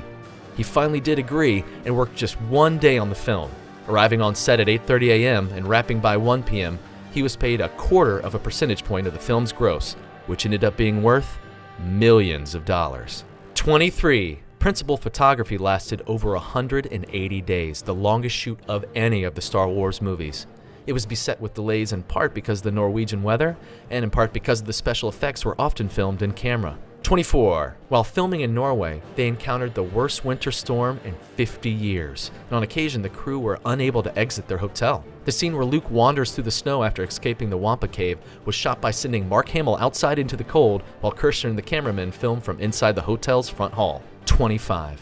Mark Hamill wasn't the only cast or crew member put to the test. John Barry, who had won an Academy Award for his production design on the first Star Wars, sadly collapsed on set and died, struck with undiagnosed meningitis. 26. Episode 5 introduces us to the cult hero, bounty hunter Boba Fett. Updated versions of the original Star Wars, however, remember, Lucas likes to tinker, contained a digitally added Boba Fett en route to meeting Jabba the Hutt. He stops and looks directly at the camera in the most recent special edition of the original, for reasons no one is really sure of.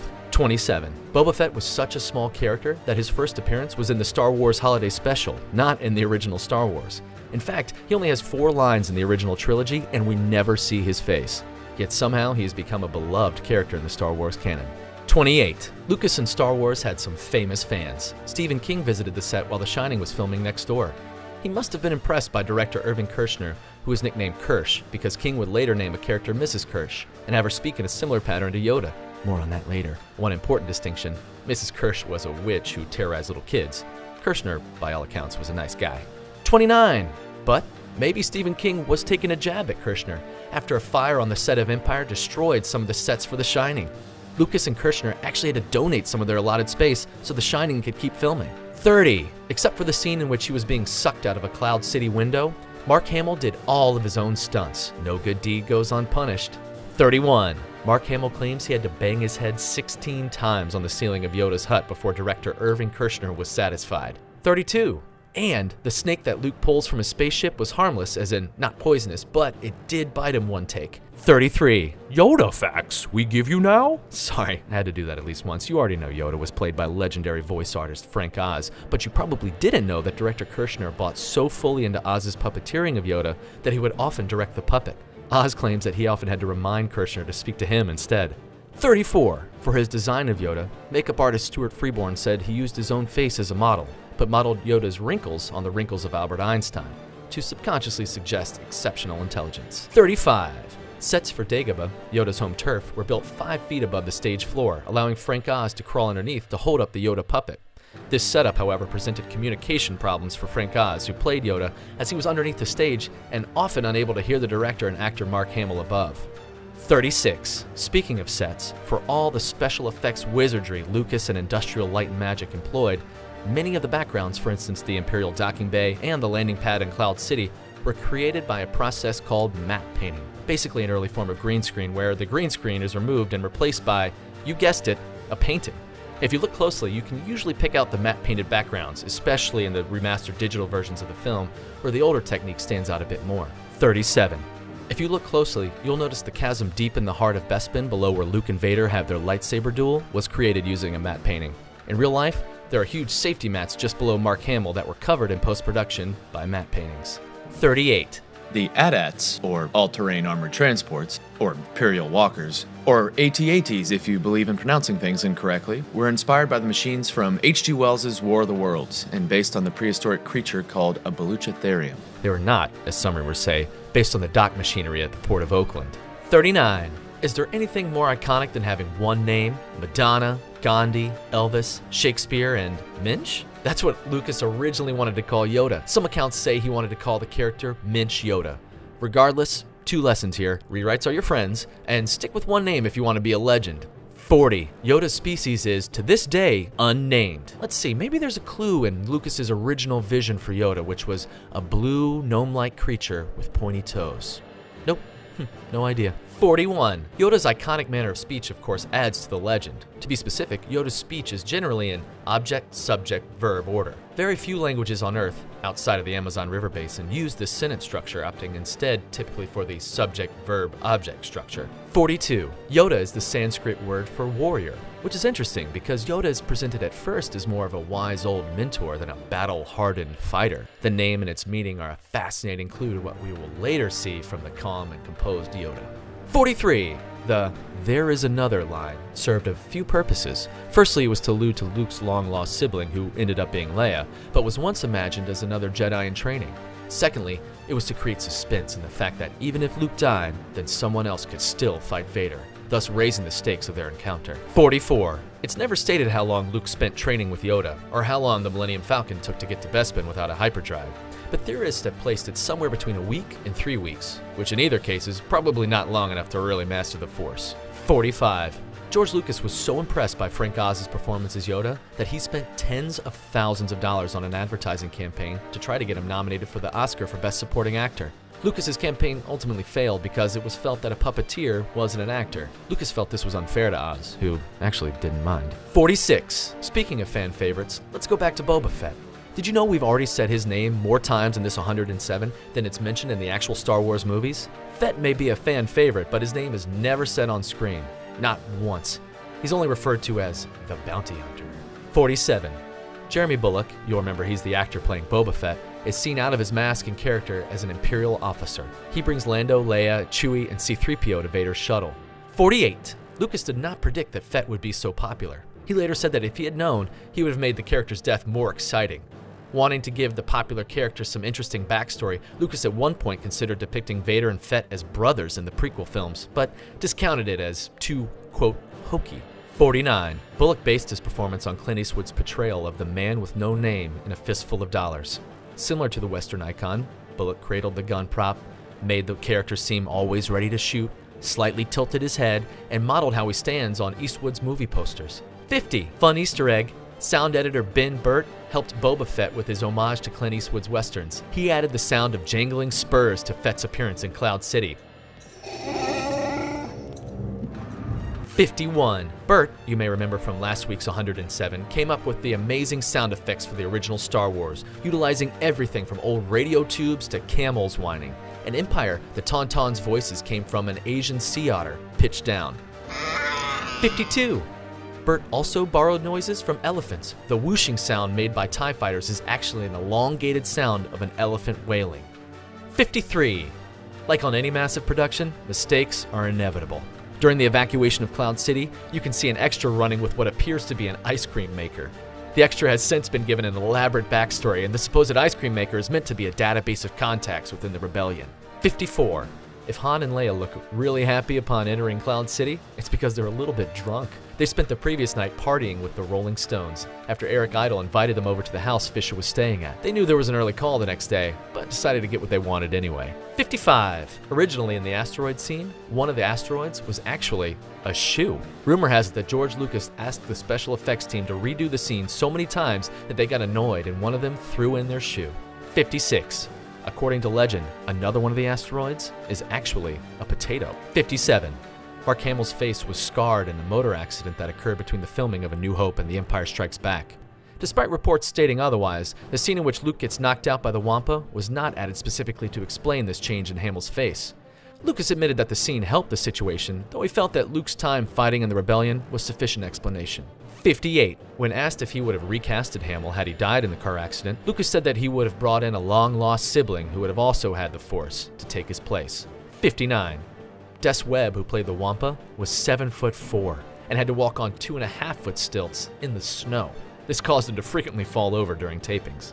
60. As a result of Webb's difficulties, the Wampa is only seen in tight shots in the film's original release. Shots of the full-body suit were added later in the 1997 release after a more practical suit was made. 61. Kirshner decided that for this movie, members of the Rebel Alliance would speak with American accents, while the Imperial officers would speak with British accents. He did this to make the story analogous to the American Revolution. However, most of the supporting actors that appeared as Rebel personnel on Hoth are actually British actors, and Kirshner had to redub several of these scenes with American voices in post-production. 62. Even when things go right, making a blockbuster film can be difficult. Carrie Fisher, standing at 5'1", is about a foot shorter than Harrison Ford, who is 6'1". Carrie Fisher stood on a box for many of her scenes with Harrison Ford in order to make up for the height difference and have her appear in the frame with him. 63. Most of the Rebel ground troops in the Hoth battle were Norwegian extras. Because they didn't speak any English, 2nd Unit Director Peter MacDonald had to mime what he wanted them to do by pointing in the direction of the enemy, which wasn't visible during shooting, and demonstrating the recoil motion he wanted for the blaster rifles. 64. Speaking of Hoth, the snow on the miniature Hoth set, which was needed for special effects shots, was made of baking soda and microglass bubbles. 65. Luke finds himself upside down 3 times in the film. At the beginning, the Wampa Cave, in the middle, training on Dagobah, and at the end, below Cloud City. He uses the Force each time. This would be a fun time to remind you that Mark Hamill did all of his own stunts in the film, meaning he had to film while hanging upside down for days. 66. 16 different models of R2-D2 were used in filming. 2 were remote controlled, and 3 were dummy versions that could be damaged when necessary. 67. The lightsaber fight scenes set in the carbon freezing chamber tend to focus on Luke rather than Darth Vader. This is because during many of the shots, Bob Anderson, Vader's fight double, was not wearing the Darth Vader helmet, as doing so made it difficult for him to breathe. 68. During the carbonite freezing chamber scene, both Jeremy Bulloch and David Prowse had to remove their helmets every 3 minutes because the steam from the floor made their costumes hot and heavy. 69. Great filmmakers roll with the punches, and Kirshner was no different. To save money, the scenes where R2-D2 was submerged in the mud pool were shot at Lucas's home in his unfinished swimming pool.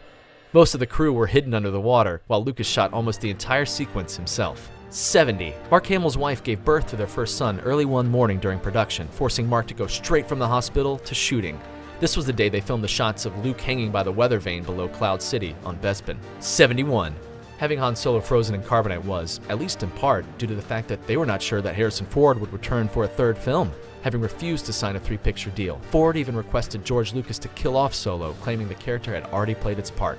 But Lucas refused, saying that he still had a heroic part for Han Solo to play in Star Wars Episode 6, Return of the Jedi. 72. In certain shots of the Rebels' hangar, the filmmakers hired children as extras. The reason for this was that the actor's short stature would make the hangar appear larger than it actually was. 73. John Ratzenberger of Cheers and Pixar fame cameos. He plays Bryn Durlin, the deck officer who tells Han not to go look for Luke. 74. During the filming of the Battle of Hoth, the Echo-based troops were actually played by Norwegian mountain rescue skiers. In exchange for their participation in the film, Lucasfilm made a donation to the Norwegian Red Cross. 75. Among the Norwegian extras in the film, some of them would end up becoming quite famous in their country. One of them, Tom Egeland, would later become the chief news editor for one of Norway's largest TV networks and a critically acclaimed mystery writer. 76. Kirshner and Ford improvised the scene where Han is hit with the toolbox and hits the control panel. 77. The carbon freezing chamber is the only time in the original trilogy that Darth Vader and C-3PO can be seen on screen together. 78. The name of 4LOM, one of the bounty hunters listening to Darth Vader in The Empire Strikes Back, means for love of money. 79. Darth Vader sarcastically inviting Han to dinner is the only time in any of the Star Wars films that Vader speaks directly to Han. 80. As in the previous Star Wars film, and in all the others to come, the line, "I have a bad feeling about this," is spoken by one of the characters. In this film, it is said by Leia when the Falcon lands inside an asteroid/giant space slug. 81. The real name for the space slug is an exogorth. Little known fact, according to Star Wars lore, exogorths eat energy fields in spaceships, live in caves on asteroids, and reproduce asexually, splitting into 2 independent exogorths. 82. Han Solo is the only non-Jedi/Sith in the entire original trilogy to ever wield a lightsaber. You'll remember early in the film, after he discovers the freezing Luke, he uses Luke's lightsaber to cut open the Tauntaun's belly to keep himself and Luke warm while waiting to be rescued. 83. Empire Strikes Back is the only movie in the Star Wars series that doesn't have a scene on the planet Tatooine. 84. Rebel Alliance General Riken says, "Send rogues 10 and 11 to Sector 38. This is a subtle reference to Lucas's THX 1138. 85.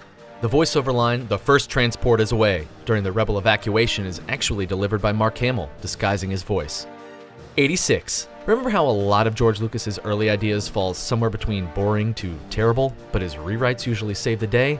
Well, the evil Emperor, Darth Vader's boss, makes his film debut in The Empire Strikes Back, but he was originally supposed to be a she, actually a woman-chimpanzee hybrid, but Lucas thought better of it. The terrifying Ian McDiarmid went on to play the Emperor in The Return of the Jedi in subsequent films. 87. Originally, George Lucas envisioned a trip to Darth Vader's home during Empire. He would have resided in a big Gothic castle surrounded by lava and full of living gargoyles, which Vader kept as pets. Okay, so some of Lucas's early ideas were pretty awesome. 88. The battle between the Rebels and Imperial forces on Hoth was played into the story by Lucas because originally, Empire didn't have a great closing battle. Lucas felt the sequel needed to have the same wow factor that the Death Star provided in the original, so he added the big fight. 89. But no talk of battles would be complete without deconstructing one of the most famous movie battles of all time. Luke versus Vader, father versus son, good versus evil, with 2 characters essentially sword fighting on a catwalk above an abyss. Luke and the rest of the filmmaking team went to great lengths to protect the secret twist, the Vader is Luke's father, by giving actors false dialogue that would be dubbed over later. David Prowse, for instance, was given script pages requiring him to say the fake line, "Obi-Wan killed your father," which he spoke during filming. 90. Mark Hamill did not learn of the plot point until just before the scene was filmed. 91. Until the film's premiere, only Lucas, his editors, director Irving Kershner, Hamill, and James Earl Jones knew what would really be said. 92. George Lucas couldn't escape the challenges of making a modern blockbuster. His health and marriage fell apart, as did his relationship with his longtime producer, Gary Kurtz. Though the film was an enormous critical and commercial success, Lucas would never work with Kurtz again, and his marriage dissolved a few years later. 93. By the end of the shoot, over 120 hours of film had been used. 94. Lucas went way over budget on Empire and had to go back to 20th Century Fox for more money. The negotiations were so intense, Alan Ladd Jr., the executive who brought Star Wars into 20th Century Fox, quit, and Lucas took his next project to Paramount in spite. That project, by the way, was Raiders of the Lost Ark. 95. Empire does not have subtitles for the alien languages, making it one of the only 2 Star Wars films not to provide subtitles. The other is Revenge of the Sith. 96. There are no Jedi mind tricks used in The Empire Strikes Back. 97. Lucas hated the original cut of the film from director Irving Kershner and re-edited the film himself. It tested so poorly that the 2 were forced to combine their versions of the film to create what you see now. Or what you saw before the multiple re-releases from Lucas over the last 30 years. 98. The world premiere of The Empire Strikes Back was held on May 17, 1980, at the Kennedy Center in Washington, D.C., as a special Children's World Premiere event. 99. Legendary poster designer Drew Struzan designed the iconic poster for Empire, along with the other Star Wars posters and Indiana Jones posters. Han and Leia's pose in the poster was modeled after Clark Gable and Vivian Lee's pose on the Gone with the Wind poster. 100. At first, Empire Strikes Back got mixed reviews. It's fair to say that the reaction was meh. Over time, however, The Empire Strikes Back has become regarded as one of the greatest sequels ever made, and even one of the greatest American films ever made. 101. Legendary film critic Roger Ebert raved about Empire, saying, "The Empire Strikes Back is the best of the 3 Star Wars films, and the most thought-provoking. After the space opera cheerfulness of the original film, this one plunges into darkness and even despair, and surrenders more completely to the underlying mystery of the story." When Ebert speaks, the other critics listen. Eventually. 102. Empire was originally released in 70mm prints, which were only able to screen in cities and suburbs with advanced screening capabilities. 70mm frames from those prints are now collector's items. 103. Empire Strikes Back was the highest grossing film of 1980. 104. Empire is currently the 12th highest grossing film in history, pulling in $538 million in 1980s dollars. That's over $1.5 billion in 2015 dollars. 105. Everyone thought Lucas was crazy investing his money into Empire, but within 3 months of the film's release, he made it back and was distributing $5 million in bonuses to cast, crew, and employees. 106. George Lucas initially called this the worst Star Wars film and apologized for its existence. In 2010, the film was chosen for the National Film Registry by the Library of Congress due to its significance to American culture, just like the original Star Wars. 107. The film won an Oscar for Best Sound and a special award for visual effects. It was also nominated for Best Art Direction, Set Direction, and Best Original Score. Rounding out this trilogy is Return of the Jedi, an epic conclusion to the original Star Wars trilogy. This flick gave fans an outstanding send-off and tied up a whole bunch of character plot lines. However, the universe that was birthed here was so vast that folks knew there was more Star Wars on the way. Although there wasn't a new movie until 1999, 16 years later, there were all sorts of other materials to learn from. Plus, you could just rewatch the trilogy and see what else you could pick up. To help you all learn a whole bunch of Star Wars knowledge, here's 107 facts about Star Wars Episode 6, Return of the Jedi. This week, Star Wars Episode 6, Return of the Jedi, was never the legendary sequel that Empire Strikes Back was, but that didn't stop fans from turning out in droves, making it the 3rd mega hit in a row for the franchise. Think you know the whole story? Think again. I'm Rob at Cinematica, and we're here to give you the inside scoop on how George Lucas cost himself relationships, nearly ruined his health, and ran into a whole mess of editing room drama in delivering the 3rd and final film in the original franchise. So sit back, grab some snacks, and join us in counting down the 107 facts you should know about Star Wars Episode 6, Return of the Jedi, so you can watch smarter. Number 1.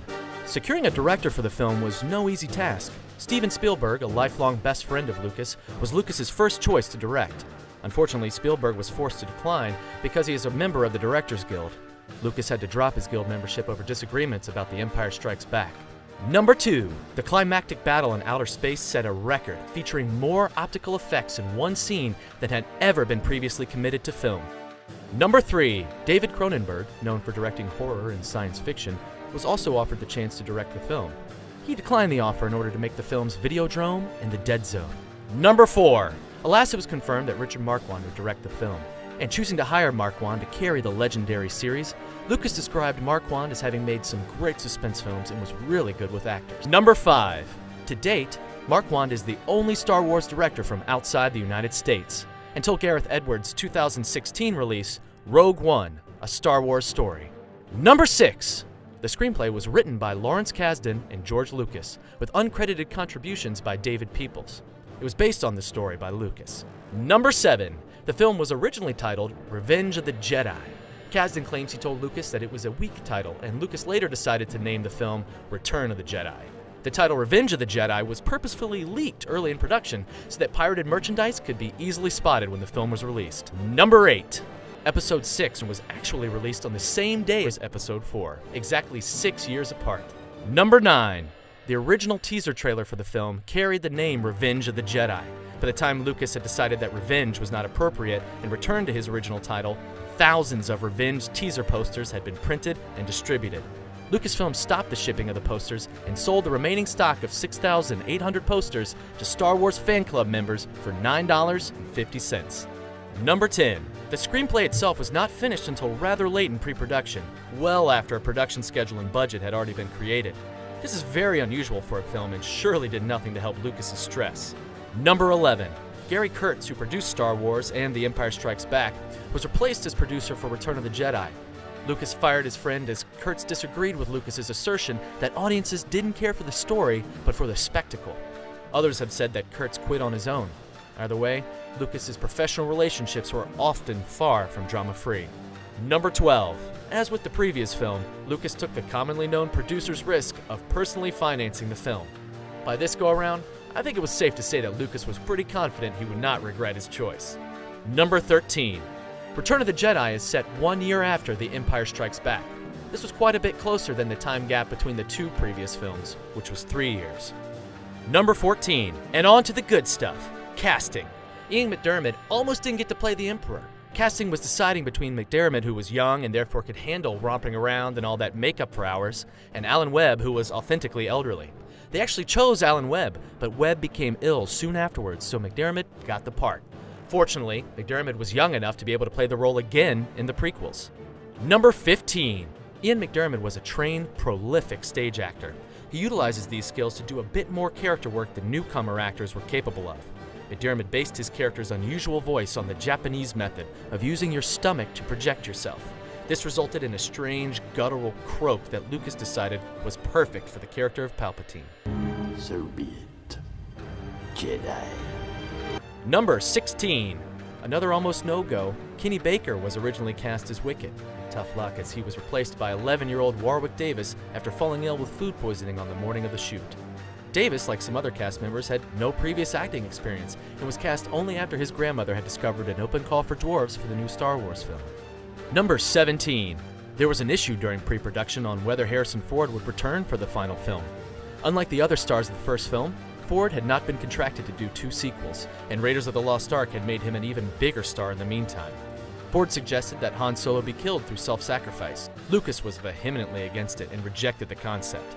Despite his turmoil, Ford committed to traveling once again to a faraway galaxy, and the rest is history. Number 18. The beloved Yoda was originally not meant to appear in the film. It was director Marquand who strongly felt that returning to Dagobah was essential to resolve the dilemma raised by the previous film. Number 19. Lucas then decided to insert a scene in which Yoda confirms that Darth Vader is Luke's father. He did so as a result of having a discussion with a children's psychologist because he didn't want younger moviegoers to dismiss Vader's claim as a lie. Number 20. Acclaimed British actors Ben Kingsley and Alan Rickman auditioned for the role of Jar Jared. Number 21. Dennis Lawson, who played Wedge Antilles in Star Wars Episode 4 and Episode 5, reprised his role in this film.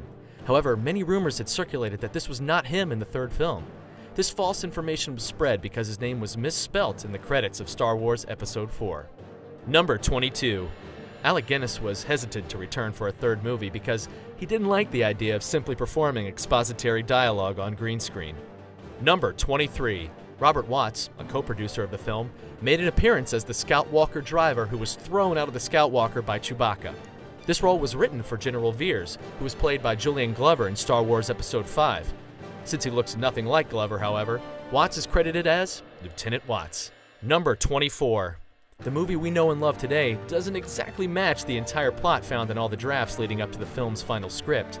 An early version of the film script featured Obi-Wan actually returning from the dead. Ultimately, in the film, he just appeared in spirit form. Lucas wanted to explore the idea that Obi-Wan's ghost was doing something important, given the line in the first movie about Obi-Wan returning more powerful than Vader could imagine. Number 26. The ending of the original treatment differed from the final film as well, finishing with Luke Skywalker walking off alone and exhausted like a hero in a spaghetti western. George Lucas instead chose a happier ending. A note to aspiring filmmakers, happy endings help sell merchandise. Number 27. On to production. Lucas was determined to stay on schedule and on budget this time, so he reportedly had cast and crew work 20-hour days in order to wrap by April 1st, 1983. Number 28. Lucas may have directed some of the second unit work personally, as the shooting threatened to go over schedule. This is a function Lucas had willingly performed on a previous occasion as well, when he had only officially been producing the film. Number 29. Ironically, although Marquand was hired because of his ability to work with actors, he didn't get along with the cast, so his assistant director had to step in and direct certain sequences on his behalf. He did not receive credit. Number 30. Speaking of which, Richard Marquand alienated several of the actors. Both Carrie Fisher and Mark Hamill accused the director of treating them terribly while simultaneously fawning over Harrison Ford's performance. Number 31. Lucas himself later admitted to being on set frequently as well, due to Marquand's relative inexperience with special effects. Marquand did note that Lucas kept a conspicuous presence on set by joking, "It's rather like trying to direct King Lear with Shakespeare in the next room." Number 32. Lucas's on-set presence did not go unnoticed. Cinematographer Alan Hume became very angered over George Lucas's treatment of Richard Marquand. So much so that he informally stepped away from his duties, leaving camera operator Alec Mills to finish filming in the last month of production. Number 33. The movie was filmed under the title Blue Harvest, Horror Beyond Imagination, to avoid attracting crowds. The fake title was a play on Dashiell Hammett's 1929 novel Red Harvest, an influence on Akira Kurosawa's Yojimbo, which was cited as inspiration for Star Wars. Number 34. Afraid of plot elements being leaked to the media, fake scripts were distributed to cast members that were believed to be most probable in sharing such information. Some of these phony story elements were indeed leaked, such as Lando being revealed as the last hope for the Jedi mentioned by Obi-Wan and Yoda. Number 35. The film crew had problems avoiding the 35,000 dune buggy enthusiasts in Yuma, Arizona while filming Jabba's sail barge. To preserve secrecy, the producers had caps and t-shirts made up for the crew with the film's false title imprinted on them. For more security, a chain-link fence encompassed the area, and a 24-hour security service prevented die-hard fans from entering the set and sneaking photographs. Number 36. Other shoot locations brought more unique problems to the film. Peter Mayhew had to be careful in his Chewbacca costume while filming in British Columbia, worried that case hunters might mistake him for Bigfoot. Number 37. While attempting to film Luke Skywalker's battle with the Rancor beast, Lucas insisted on trying to create the scene in the same style as Toho's Godzilla films by using a stunt performer inside a suit. The production team tried several times but were unable to create an adequate result. Lucas eventually relented and decided to film the Rancor as a high-speed puppet. Number 38. Instead of removing Vader's helmet to show the actor's face, Marquand originally wanted to reveal the deformed face of a famous British stage actor. But Lucas worried that this would distract people who wouldn't take it seriously. So Marquand cast Sebastian Shaw because he had an unremarkable face. David Prowse, who played Darth Vader's body in the 3 films, was unaware of the planned unmasking scene, and he was not too pleased when he found out. Number 39. David Prowse only portrayed Darth Vader completely for the first half of the movie. In the second half of the movie, Vader was played by stuntman Bob Anderson during the fight sequences, and Sebastian Shaw after the character is unmasked. Number 40. Bob Anderson played Darth Vader during the fight sequences, however he is much smaller than Prowse. To make up for the height difference, they made him wear platform shoes and filmed him from creative angles. Number 41. During the shot in which Salacious Crumb is chewing off C-3PO's eye, Anthony Daniels had a panic attack. While filming, he didn't actually say his lines, but repeated, get me up," over and over. His lines were dubbed in post-production, but this is the take used in the final film. Number 42. The primitive warrior tribe at the end of this film was originally supposed to be Wookiees. However, in pre-production, they decided to create short creatures with short fur, and hence, the Ewoks were created. Number 43. The Ewok costumes had their feet custom fitted for each actor portraying them. This was done so that they could walk and run in the suits. Number 44. Shoot days in the forest were especially hard on the Ewok actors. Production assistant Ian Bryce arrived on set one day to find a note from one of the actors saying that they were on their way to the airport. Bryce immediately got into a car and was about to head to the airport when the Ewoks bus pulled up and all the actors got off wearing Revenge of the Ewok t-shirts. Number 45. The film's official poster displays the disclaimer, "This film may be too intense for very young children." This disclaimer was mandated by the MPAA. Number 46. Lucas based the Ewoks' victory over the Galactic Empire on the Viet Cong guerrillas during the Vietnam War. Number 47. Several Ewok lines are spoken in the Filipino language Tagalog. Most Ewok lines, however, were inspired by the Kalmuk language, spoken by the people of the nomadic tribes living in central China. Number 48. Episode 6, Return of the Jedi, was released on May 25, 1983, and was the top domestic grossing movie of the year. Worldwide, it grossed over $572 million. Number 50. One of the words C-3PO uses to communicate with the Ewoks is Naboo, which is the name of Queen Amidala's planet in Star Wars Episode 1, The Phantom Menace. Number 51. The word Ewok is never actually said out loud in the movie. Number 52. Ralph McQuarrie, concept artist, hated the Ewok concept. He walked away from the production before it finished. Number 53. Though he was mentioned in A New Hope, Jabba the Hutt made his first appearance in this film. Number 54. Jabba was voiced by Larry Ward. Ward also voiced Greedo in the first Star Wars film. Number 55. The Huttese language spoken by Jabba the Hutt was inspired by the Incan language, Quechua. Number 56. Sidney Greenstreet, the actor known for his roles in The Maltese Falcon and Casablanca, partially inspired the look of Jabba. Number 57. The Jabba the Hutt puppet took Stuart Freeborn creative designer's team 3 months to build. It cost $500,000 and weighed 2,000 pounds. Number 58. It took 6 people to work the full-size animatronic of Jabba the Hutt. Number 59. Among the aliens in Jabba the Hutt's entourage were Klaatu, Barada, and Nikto. These characters were named after the command given to the robot Gort in The Day the Earth Stood Still. The aliens are not referred to by name in the film, nor do they have any lines. Number 60. Carrie Fisher frequently complained about her costumes in the 2 previous films. Out of spite, the costume designers created the skimpy gold bikini she wore as Jabba's slave. This became something of a running joke among the crew because the metal framework that held the top together didn't move well, and many, how should we say, wardrobe malfunctions occurred. Number 61. Leia's slave outfit was inspired by the artwork of artist Frank Frazetta. Number 62. Leia's bounty hunter disguise helmet has 1138 written on it, another reference to THX 1138, Lucas's very first feature film. Number 63. After Yoda's death, Luke addresses his Obi-Wan Kenobi as Obi-Wan rather than Ben for the first and only time in the film. Number 64. Mark Hamill was the only Star Wars actor to work the first full day of shooting on all 3 Star Wars movies. Number 65. Mark Hamill wanted a girlfriend for Luke, so he gave Lucas a coffee table science fiction book and asked him to choose Luke's girlfriend from it. Clearly, Lucas didn't fall for it, and Luke remained single. Number 66. Episode 6 is the only film in the original trilogy to have green lightsabers in addition to blue ones. Lucas had a very good reason for this.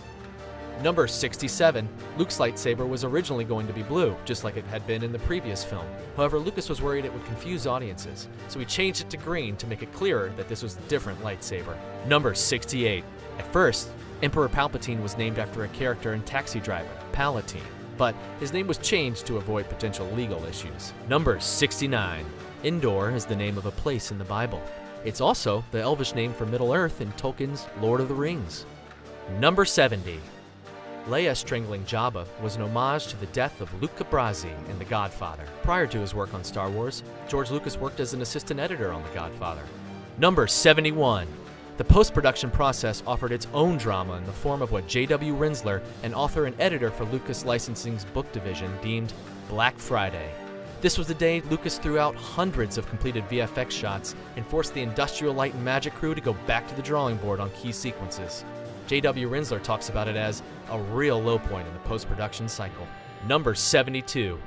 Much to fans' delight, Return of the Jedi is the first of the Star Wars films to mention Boba Fett by name. Number 73. Craig Miller, head of fan relations at Lucasfilm from 1977 to 1980, used to collect the best fan theories and present them to the cast and crew.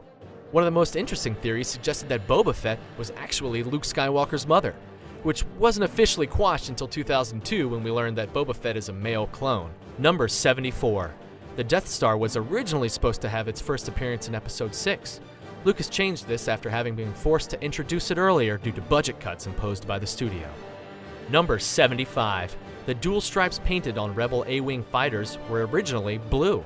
They were changed to red because the blue made it a problem when filming blue screen effects. Number 76.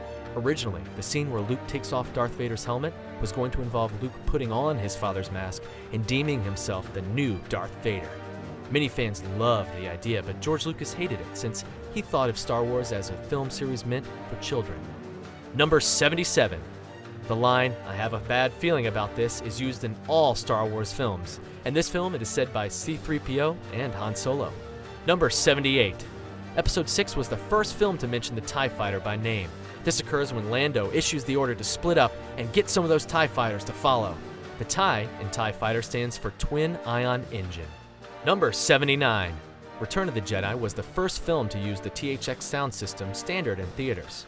THX was developed by Tomlinson Hallman of Lucasfilm in 1983 to ensure that the soundtrack for the film would be accurately reproduced in the best venues. THX was named after Hallman, with the X standing for crossover, as well as an homage to Lucas's first film, THX 1138. Number 80.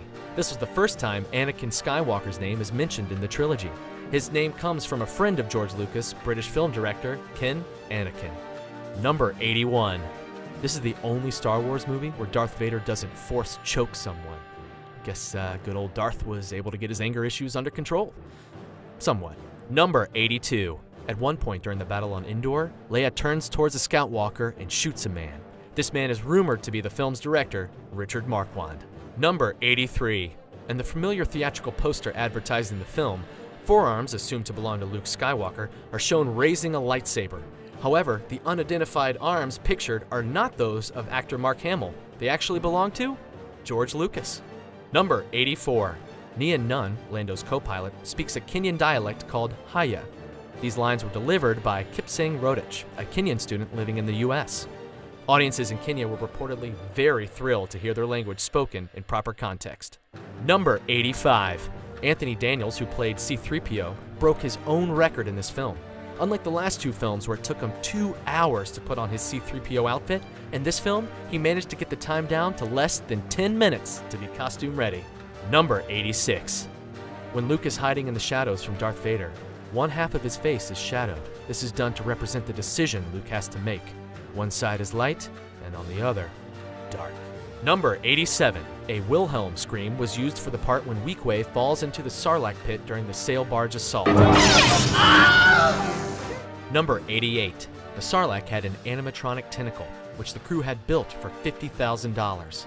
Richard Marquand had okayed the use of this contraption, but when Lucas showed up on set, he nixed it in favor of just wrapping some cloth around the guard's ankle, pulling it off, and then running the camera in reverse. Number 89. The Death Star 2 was approximately 460% larger than the first one. Physicists had calculated that while the Death Star design is theoretically possible, it would take too much money, time, and material to be feasible.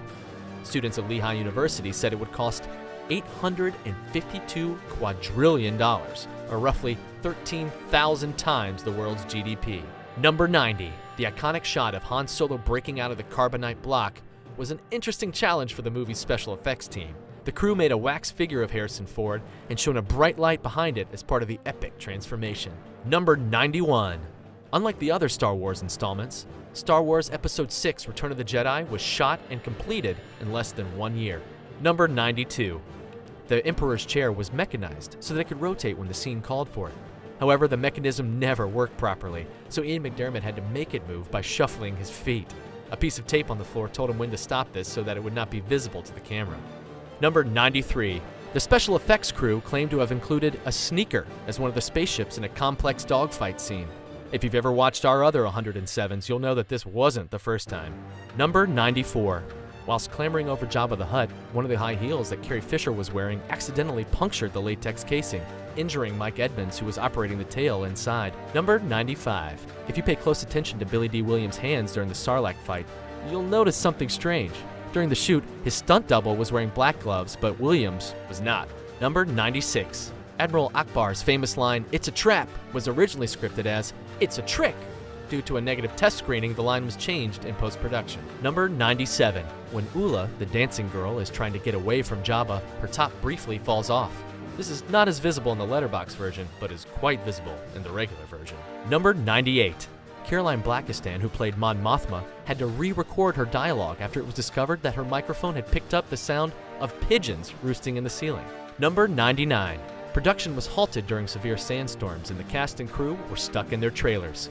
Marquand is quoted as saying, "We devised a complete movie, which was, in fact, Blue Harvest." You'll remember from a couple of facts ago that this was the fake title they used to keep crowds away. Well, apparently, George Lucas was going to write a 5-page screenplay and Marquand would shoot it in a couple of days. They never did, though. Number 100. Vader actually uses Luke's lightsaber in Episode 6. Well, sort of. Before filming began, it was discovered that all of Darth Vader's lightsaber props had either been lost or stolen, so the crew was forced to create a new one out of Luke's spare lightsaber pieces. Number 101. When filming the scene where R2-D2 enters the chamber, it was discovered that the droid could not roll down the stairs. In the movie, we see R2-D2 approaching the stairs, then the camera moves to the left past the steps, and the droid re-enters the field of view, having been manually hauled down the stairs. Number 102. The sound of Jabba the Hutt's slithery moves was created by soundman Ben Burt running his hands through a cheese casserole. Number 103. The growls and sounds of the Rancor in Jabba's palace were actually created by a dachshund. Number 104. Darth Vader's footsteps were recorded in underground tunnels by the Golden Gate Bridge to create the ominous effect. Number 105. Ben Burt, the film's sound designer, tried to emulate Treg Brown's sound effect work on the Roadrunner cartoons as closely as possible when creating the sound effects for the speeder bike chase. Number 106. One of the most spectacular lighting effects on the Imperial Walker scenes was discovered when the team shut down the lights to head off for lunch. Number 107. In 2013, a petition to build a real Death Star was submitted to the White House. It received enough signatures to warrant a response. However, the petition was turned down because, and I quote, "Why would we spend countless taxpayer dollars on a Death Star with a fundamental flaw that can be exploited by a one-man starship?" After revisiting the original trilogy, it's easy to forget how different things have become over the years. Star Wars is bigger than ever, with 2 additional trilogies, books, video games, comics, series, and more. So take a trip through time with us and check out Star Wars Then vs. Now, The Evolution of Star Wars. Hey guys, this is Brendan with Cinematica, and today we're going down a path you should follow with the evolution of Star Wars Then vs. Now. Don't forget to subscribe and click the bell icon to become part of the notification squad. Roll title crawl!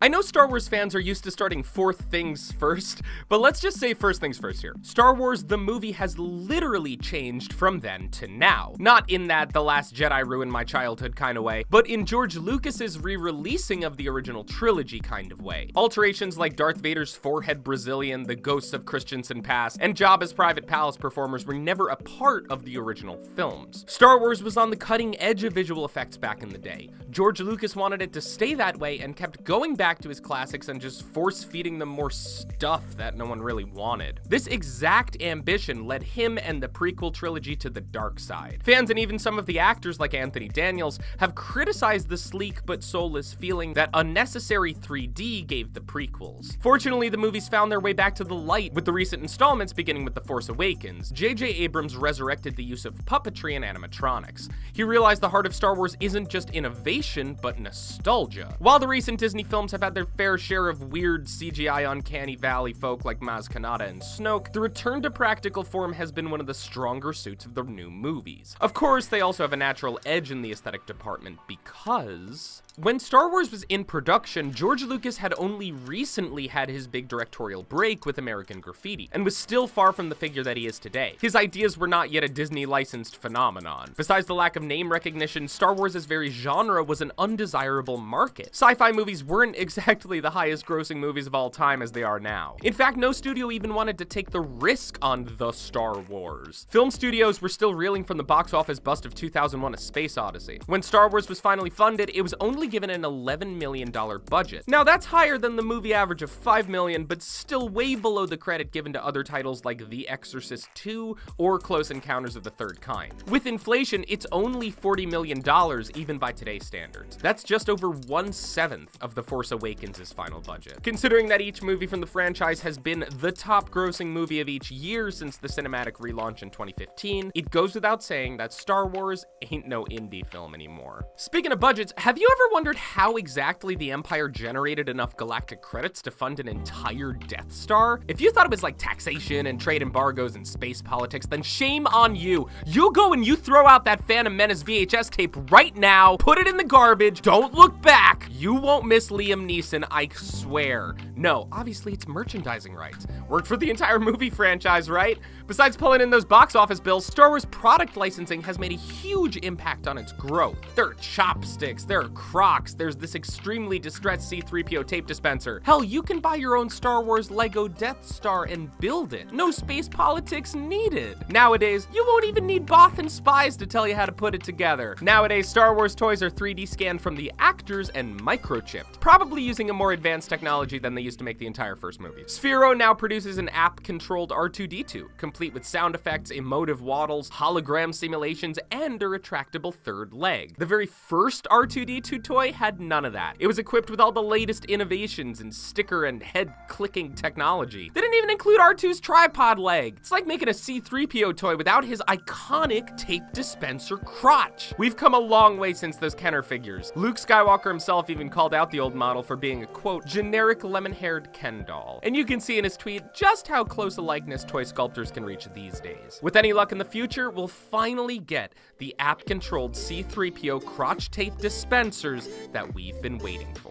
Okay, so C-3PO swag isn't exactly flying off the shelves, but it doesn't have to because of the time-honored tradition of Star Wars including cute merchandising cash banthas in the movies. It's been a tradition ever since Lucas realized that catering to kids kinda makes a franchise. Assuredly, his contract, which gave him half of the sales money, might have had something to do with that too. The decades have changed, but the debate remains the same. Do these cutesy cartoon characters hurt the movies? The first controversial characters were the Ewoks in 1983, with fans still arguing whether or not they really belonged in the story of the Return of the Jedi. Nowadays, the same conversation is had over the Porgs in The Last Jedi, even among the cast. The Porg presentiment, a phrase which nobody, including myself, has ever said, and which I immediately regret coining, has led to another important shift in the old ways. Star Wars merchandising is no longer laser-proof. Toy sales for the last movie saw a decline, which has been attributed to the fatigue that some viewers are facing with this clone army of movies that Disney keeps churning out.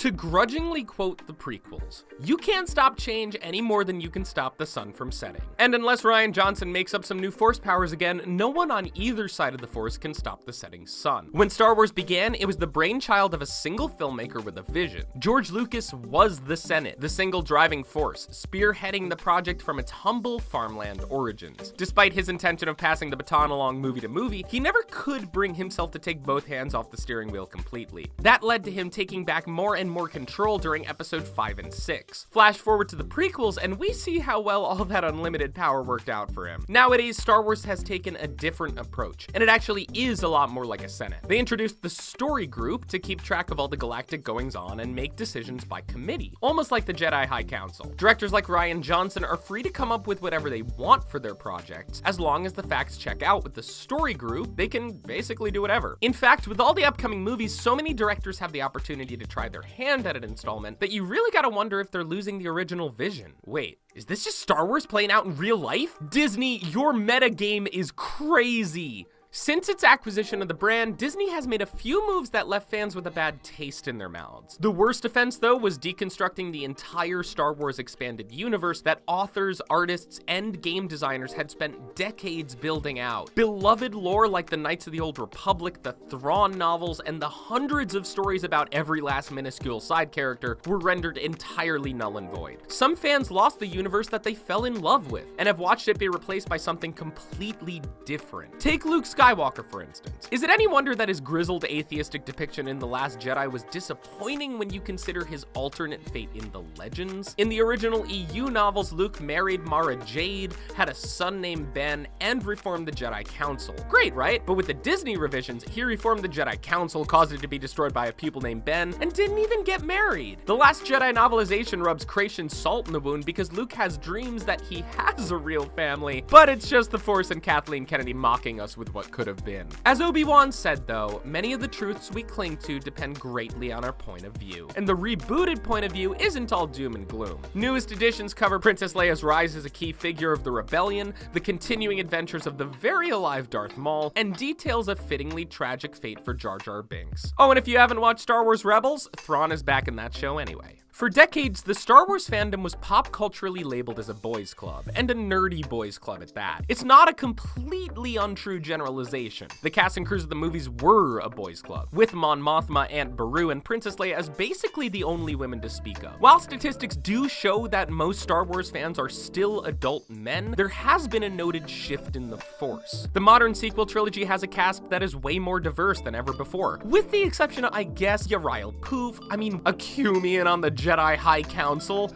come on, that's just insane. But the inclusivity of the recent films isn't just an abstract agenda. Representation matters to fans. When Rogue One came out, a story went viral about a woman who took her Mexican father to see it. He was shocked and then jubilant to hear Diego Luna using his Latino accent as Cassian Andor. Meanwhile, Rey quickly became a role model for girls, and the Forces of Destiny web series was launched to tell the stories of the franchise's leading ladies. On the merchandising front, there was a Where's Rey movement that demanded there be more action figures of the character, and Her Universe, a website of geeky apparel for women modeled by Ahsoka Tano's voice actress Ashley Eckstein. The tales go on, but as long as Star Wars is an international sensation, it should look international. The most recent installment in the Star Wars cinematic canon, The Last Jedi, had audiences more split than the ground beneath Kylo and Rey. While some have claimed that this polarized reception is a sign that the franchise just isn't resonating with its audience, one thing is true. It's not like Star Wars was not polarizing before. The fandom just reveres The Empire Strikes Back as the pinnacle of the franchise now, but at the time of its release, people actually had their fair share of smack to talk about it. Some fans didn't believe that Darth Vader was actually Luke's father. They thought the movie's ending didn't resolve enough of the plot. They said the jokes were dumb. They thought the pacing was weird. In short, all the criticism that The Last Jedi has received. Meanwhile, early reviews of The Phantom Menace called it dazzling and daring, and we know all too well the legacy that film has now. Next up, we've got 107 more facts, this time concerning the prequel trilogy. Sure, it raised some eyebrows on release, and some parts haven't aged that well, but The Phantom Menace still stands up as a sci-fi epic. It expands the Star Wars universe in ways that some didn't think possible, and introduces a sympathetic backstory for the big bad himself, Anakin Skywalker, aka Darth Vader. Here's 107 Star Wars The Phantom Menace facts that you should know. Welcome back to Cinematica, where we dive into the fascinating world of film and television. In this video, we're exploring 107 facts about Star Wars Episode 1, The Phantom Menace, a movie that introduced us to a new era of Star Wars characters and lore. Let's jump right in. Number 1. The Phantom Menace was released on May 19th, 1999, marking the beginning of the prequel trilogy, which aimed to explore the events leading up to the original Star Wars trilogy. The movie was highly anticipated by fans who had been waiting for a new Star Wars film since Return of the Jedi in 1983. Number 2. Despite mixed reviews, The Phantom Menace was a massive box office success. It grossed over $924 million worldwide, making it the highest grossing film of 1999 and, at the time, the second highest grossing film ever, behind only Titanic. Number 3.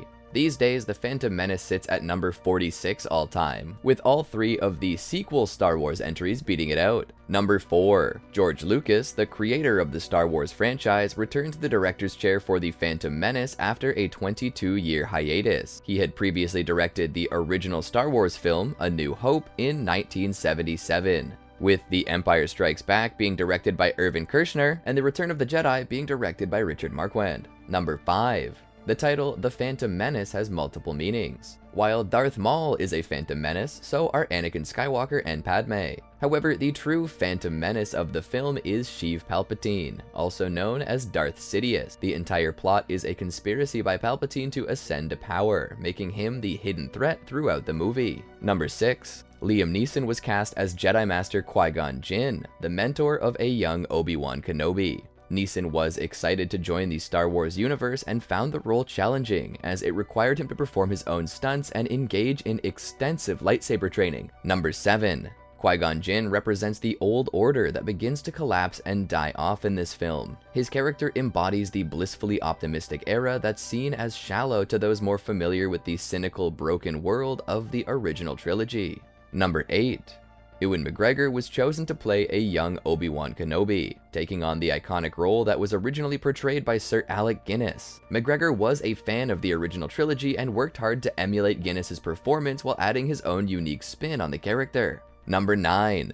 Natalie Portman was only 16 years old when she was cast as Padme Amidala, the Queen of Naboo and future mother of Luke Skywalker and Leia Organa. Portman's role required her to portray both the regal queen and her decoy handmaiden, which showcased her versatility as an actress. Number 10. Keira Knightley played Sabe, one of Queen Amidala's handmaidens and decoy, but many people didn't realize it was her due to the elaborate makeup and costumes. Knightley was only 12 at the time and would later gain fame for her roles in Bend It Like Beckham and Pirates of the Caribbean. Number 11. In fact, members of the audience weren't the only ones confused about this dual role. Knightley herself admitted that she forgot which character she played, claiming that she thought that she was indeed Padme and not her handmaiden Sabe. Granted, this was an interview years down the line. Number 12.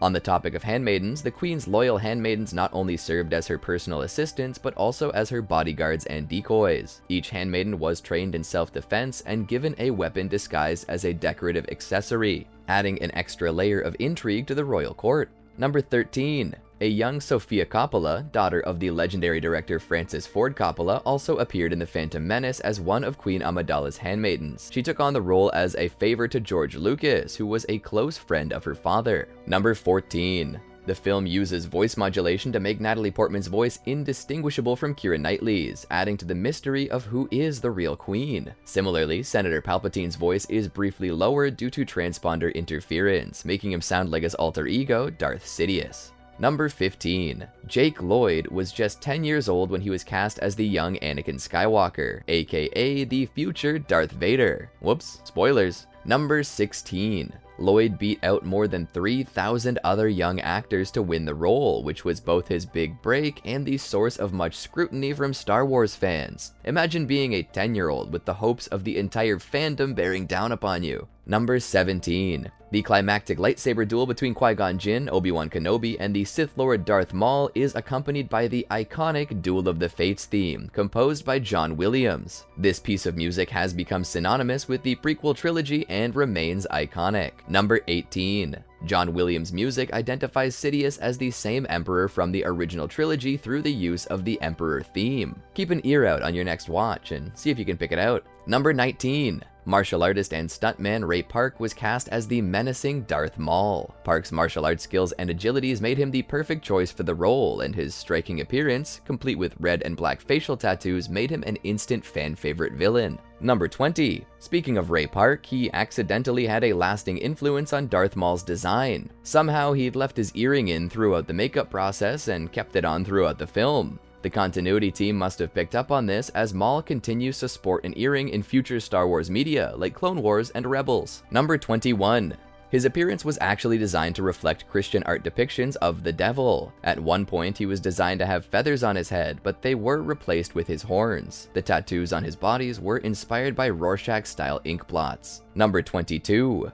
Darth Maul's distinctive double-bladed lightsaber was a unique addition to the Star Wars universe, showcasing the deadly skills of the Sith Lord. The weapon required extensive choreography and practice to wield convincingly, and its striking design has since become a fan favorite. Number 23. Ray Park portrayed the physical presence of Darth Maul, but actor and comedian Peter Serafinowicz provided his voice. Serafinowicz would later go on to star in films like Shaun of the Dead, Guardians of the Galaxy, and the live-action adaptation of The Tick. Number 24. Maul was initially intended to have more dialogue, but much of it was cut during the editing process. This actually ended up working in his favor, adding to the character's mysterious and menacing presence, as he only spoke a few lines throughout the entire film. Number 25. The character of Jar Jar Binks, voiced by Ahmed Best, became one of the most divisive aspects of The Phantom Menace. While some fans appreciated the comedic relief he provided, others criticized his role as being overly childish and annoying. Best has since spoken out about the backlash and revealed the toll it took on his mental health. Number 26. Best has managed to redeem himself in the Star Wars canon though. In The Mandalorian, he plays a Jedi named Kelleran Beck, who actually manages to save little Grogu as Order 66 is enacted.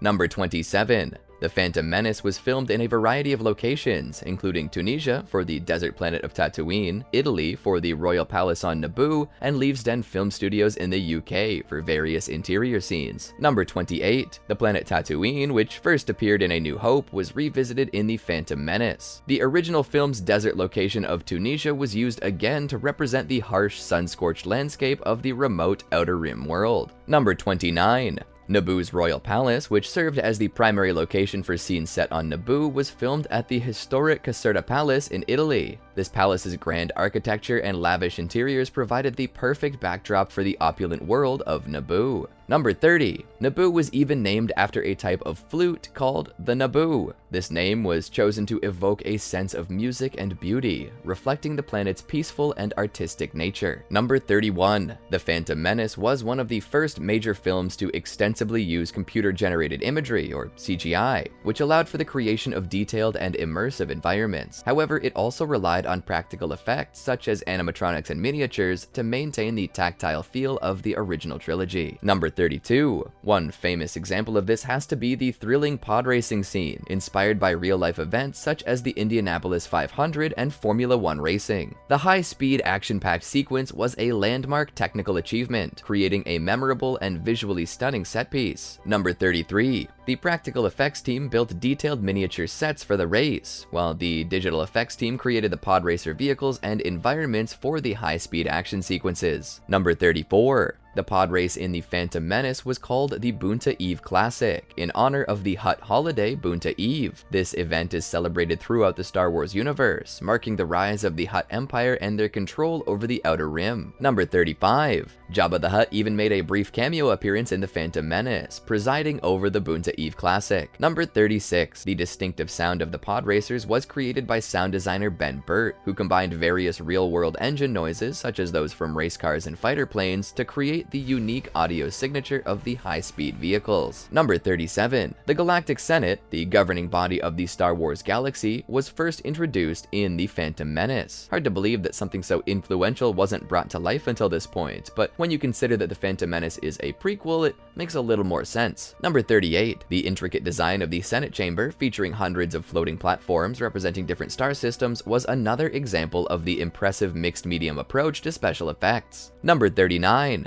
The Senate chamber featured numerous background characters representing various star systems throughout the galaxy. Many of these characters were designed by longtime Star Wars concept artist Doug Chiang, who continues to work on Star Wars to this day. Number 40. You can even see ET creatures, known as the Asogians, in the background of a Galactic Senate scene. This was a nod to George Lucas's friend and fellow filmmaker Steven Spielberg, who directed the iconic film E.T. the Extraterrestrial. Number 41. There's even a Yoda cameo in the trick-or-treating scene in Spielberg's E.T. Number 42. The Senate delegations also include Wookiees from Kashyyyk, a Twi'lek senator, and a few other recognizable Star Wars races. Number 43. After convincing the Queen to call for a vote of no confidence on the previous Chancellor, Palpatine gets nominated on a wave of sympathy for Naboo. As everything starts falling into place, a slight half-smile begins to form on Palpatine's face, hinting at his true intentions. Number 44. The epic battle between the Gungan army and the Trade Federation's droid forces was another standout sequence. Full-scale animatronic Gungans, among other wild effects, were used to bring this large-scale conflict to life on screen. Number 45. In the initial theatrical release of The Phantom Menace, Yoda was portrayed using a puppet, similar to his appearance in the original trilogy. However, for the 2011 Blu-ray release, Yoda was replaced with a CGI version to match his appearance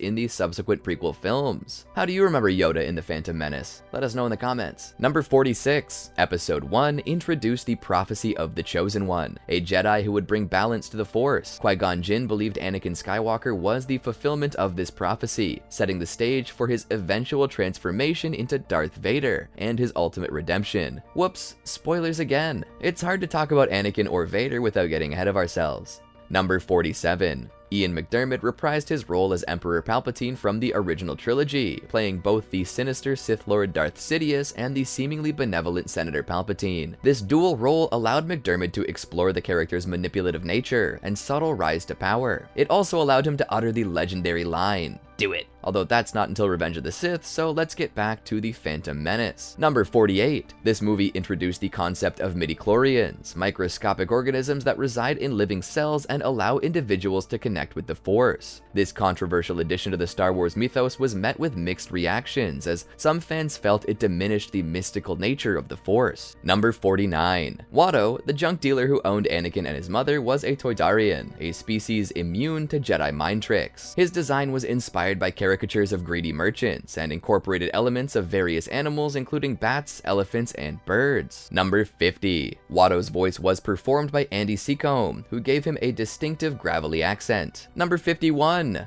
Watto fun fact. He often chooses to fly instead of walking because one of his feet is longer than the other. Bet you never paid close attention to Watto's feet before, eh? Unless. Number 52. Also, when Qui-Gon and Watto roll dice, the dice are colored red and blue, connecting to the recurring red versus blue imagery throughout the series. In this scene, Anakin is associated with blue, or goodness, but as the trilogy goes on, he'll be more and more associated with red and black, the colors of evil. Number 53. Veteran actor Terrence Stamp portrayed the well-intentioned but ultimately ineffective Chancellor Valorum. Despite his limited screen time, Stamp's performance helped to convey the political turmoil and corruption within the Galactic Republic that would pave the way for Palpatine's rise to power. Number 54. The first chronological meeting of our beloved droids, R2-D2 and C-3PO, happens in The Phantom Menace. While R2-D2 was already in service of the Naboo royal family, C-3PO was still a partially built droid in the care of a young Anakin Skywalker. Number 55. You can see C-3PO in the film without his plating. In the background of the shop, you can see another protocol droid with its leg missing, which might look familiar for those who have seen A New Hope. Number 56. Warwick Davis, who portrayed the Ewok Wicket in Return of the Jedi, made a cameo appearance as Wald, a Rodian friend of Anakin's. Number 57.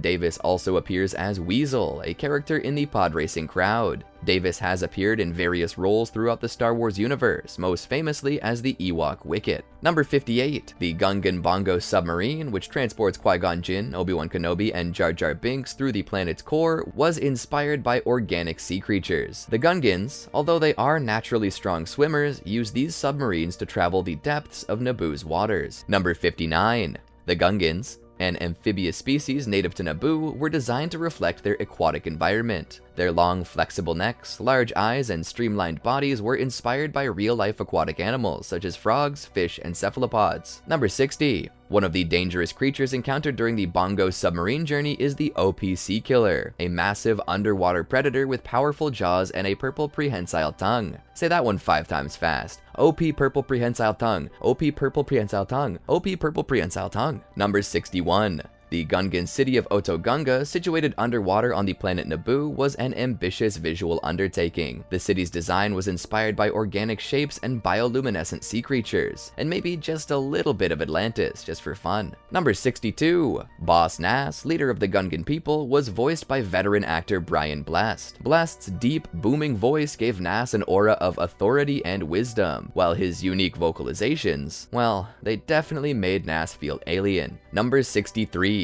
Former US President Ronald Reagan inspired one of the Trade Federation senators. Newt Gunray, the duplicitous viceroy, was voiced by Silas Carson with a distinctive accent. Gunray's name is Reagan flipped around. Gunray, Reagan. Number 64. The Trade Federation's battle droids were designed to resemble skeletal, insect-like creatures. Their thin limbs and hunched postures were meant to evoke a sense of menace, while their sheer numbers highlighted the power and resources of the Trade Federation. Number 65. The Kadu, the large, flightless, bird-like creatures ridden by the Gungans during the Battle of Naboo, were designed to be both fearsome and endearing. This is another species introduced in this movie that required fully sized animatronics along with CGI enhancements. Number 66. John Williams' iconic Force theme, also known as Binary Sunset, is woven throughout the score of The Phantom Menace, connecting the prequel trilogy to the original trilogy, and underscoring the thematic link between the two storylines. Get it? Underscoring? I'll see myself out. Number 67. The idea of symbiosis, or mutually beneficial relationships between different species, plays a significant role in The Phantom Menace. This theme is exemplified by the alliance between the Naboo and the Gungans, as well as the relationship between the midichlorians and their Force-sensitive hosts. Number 68. While not directly mentioned in The Phantom Menace, the character of Darth Plagueis, a Sith Lord who was Palpatine's master, is alluded to in the prequel trilogy. The Expanded Universe novel, Darth Plagueis, further explores the connection between him, Palpatine, and the events leading up to the Phantom Menace. Number 69. The Sith were originally a group of Jedi who challenged the old doctrine of restraint, believing that rage is a way to harness the Force's power. This led to their exile from the Jedi, and their attempts over the centuries to overturn the Jedi Order, which is what Darth Maul refers to when he says, "At last we will have revenge." Number 70. The character of Mace Windu, portrayed by Samuel L. Jackson, was introduced in The Phantom Menace as a senior member of the Jedi Council. Jackson requested a purple lightsaber for this character, which Lucas agreed to, making Mace Windu's lightsaber unique among the Jedi. Number 71. The Waterfall City of Theed, the capital of Naboo, was inspired by European cities such as Venice and Paris. Its elegant architecture and lush surroundings were designed to contrast with the harsh desert landscape of Tatooine, emphasizing the diversity of the Star Wars universe. Number 72. The planet of Coruscant, the galactic capital and home of the Jedi Order, was first introduced in The Phantom Menace. Its vast cityscape, which covers the entire surface of the planet, was brought to life through digital effects and detailed matte painting, a true merging of old and new school methods. Number 73. The Phantom Menace marked the first appearance of the sleek, chrome-plated protocol droid TC-14, who served the Trade Federation. This character was a female counterpart to C-3PO and was voiced by actress Lindsay Duncan. Number 74. The character of Captain Panaka, played by actor Hugh Quarshie, served as the head of Queen Amidala's security forces. His tactical expertise and loyalty to the Queen played a crucial role in the successful defense of Naboo against the Trade Federation. Number 75. During the development of The Phantom Menace, George Lucas considered making Anakin Skywalker slightly older than he appears in the final film. Ultimately, he decided to keep the character younger, which helped emphasize the tragedy of his fall to the dark side. Knowing Anakin while he was still a little cutie definitely punctuated all those war crimes later in his life. Number 76. Costume designer Tricia Bigger created more than 1,000 costumes for The Phantom Menace, including the elaborate gowns and headdresses worn by Queen Amidala. Bigger drew inspiration from various historical and cultural sources to create the unique visual style of the film. Number 77. Speaking of the visual style, The Phantom Menace was influenced by various sources, including ancient Egyptian, Japanese, and Art Deco architecture and design. These influences can be seen in the costumes, buildings, and vehicles featured throughout the film. Number 78. The speeder bikes used by Naboo's security forces were inspired by vintage motorcycles and classic racing cars. Their retro design was intended to reflect the refined aesthetic of Naboo and its people. Number 79. Queen Amidala's royal starship, the Naboo Royal Cruiser, was designed to resemble the streamlined Art Deco-style aircraft from the 1930s. Number 80. The communications device used by Qui-Gon Jinn to contact Obi-Wan and the Jedi Council was in fact a modified Gillette Sensor Excel razor. This wasn't the first time the Star Wars crew would use a modified everyday item as a prop, and it certainly wasn't the last. Number 81. The character of Sebulba, a devious and ruthless pod racer, was designed to resemble a spider-like creature. He had a particularly menacing method of locomotion, with his hands serving as his primary form of movement. Number 82. The Phantom Menace featured the first appearance of the Agile STAP, single trooper aerial platform, used by the Trade Federation's battle droids. These nimble craft were designed to hover above the ground, allowing for rapid deployment in various environments. Number 83. The Trade Federation's battle droids, which are predecessors to the stormtroopers, were given elongated features inspired by tribal African art. This showcases the diverse influences that went into the design of the Star Wars universe. Number 84. The character of Qui-Gon Jinn, portrayed by Liam Neeson, was initially designed with a more rugged appearance, featuring long hair and a beard. This look was later refined to create a more traditional Jedi appearance. Number 85. He wasn't the only one to turn out different than planned. In an early draft of the script, Anakin Skywalker was named Anakin Starkiller, referencing the original name of Luke Skywalker in the earliest versions of the Star Wars screenplay. This obviously didn't make it to the big screen. Number 86. George Lucas actually originally intended for the prequels to focus on Obi-Wan, but he shifted the focus to Anakin. In the end, Lucas structured the prequels as a Shakespearean tragedy, with Anakin as the tragic hero, Obi-Wan as the righteous rival, and the Emperor as the true corrupter of evil. Number 87. Jedi traditions are explored in this film, including the Padawan braid worn by Obi-Wan. When a master feels that his apprentice has reached proper maturity, he must face a series of trials.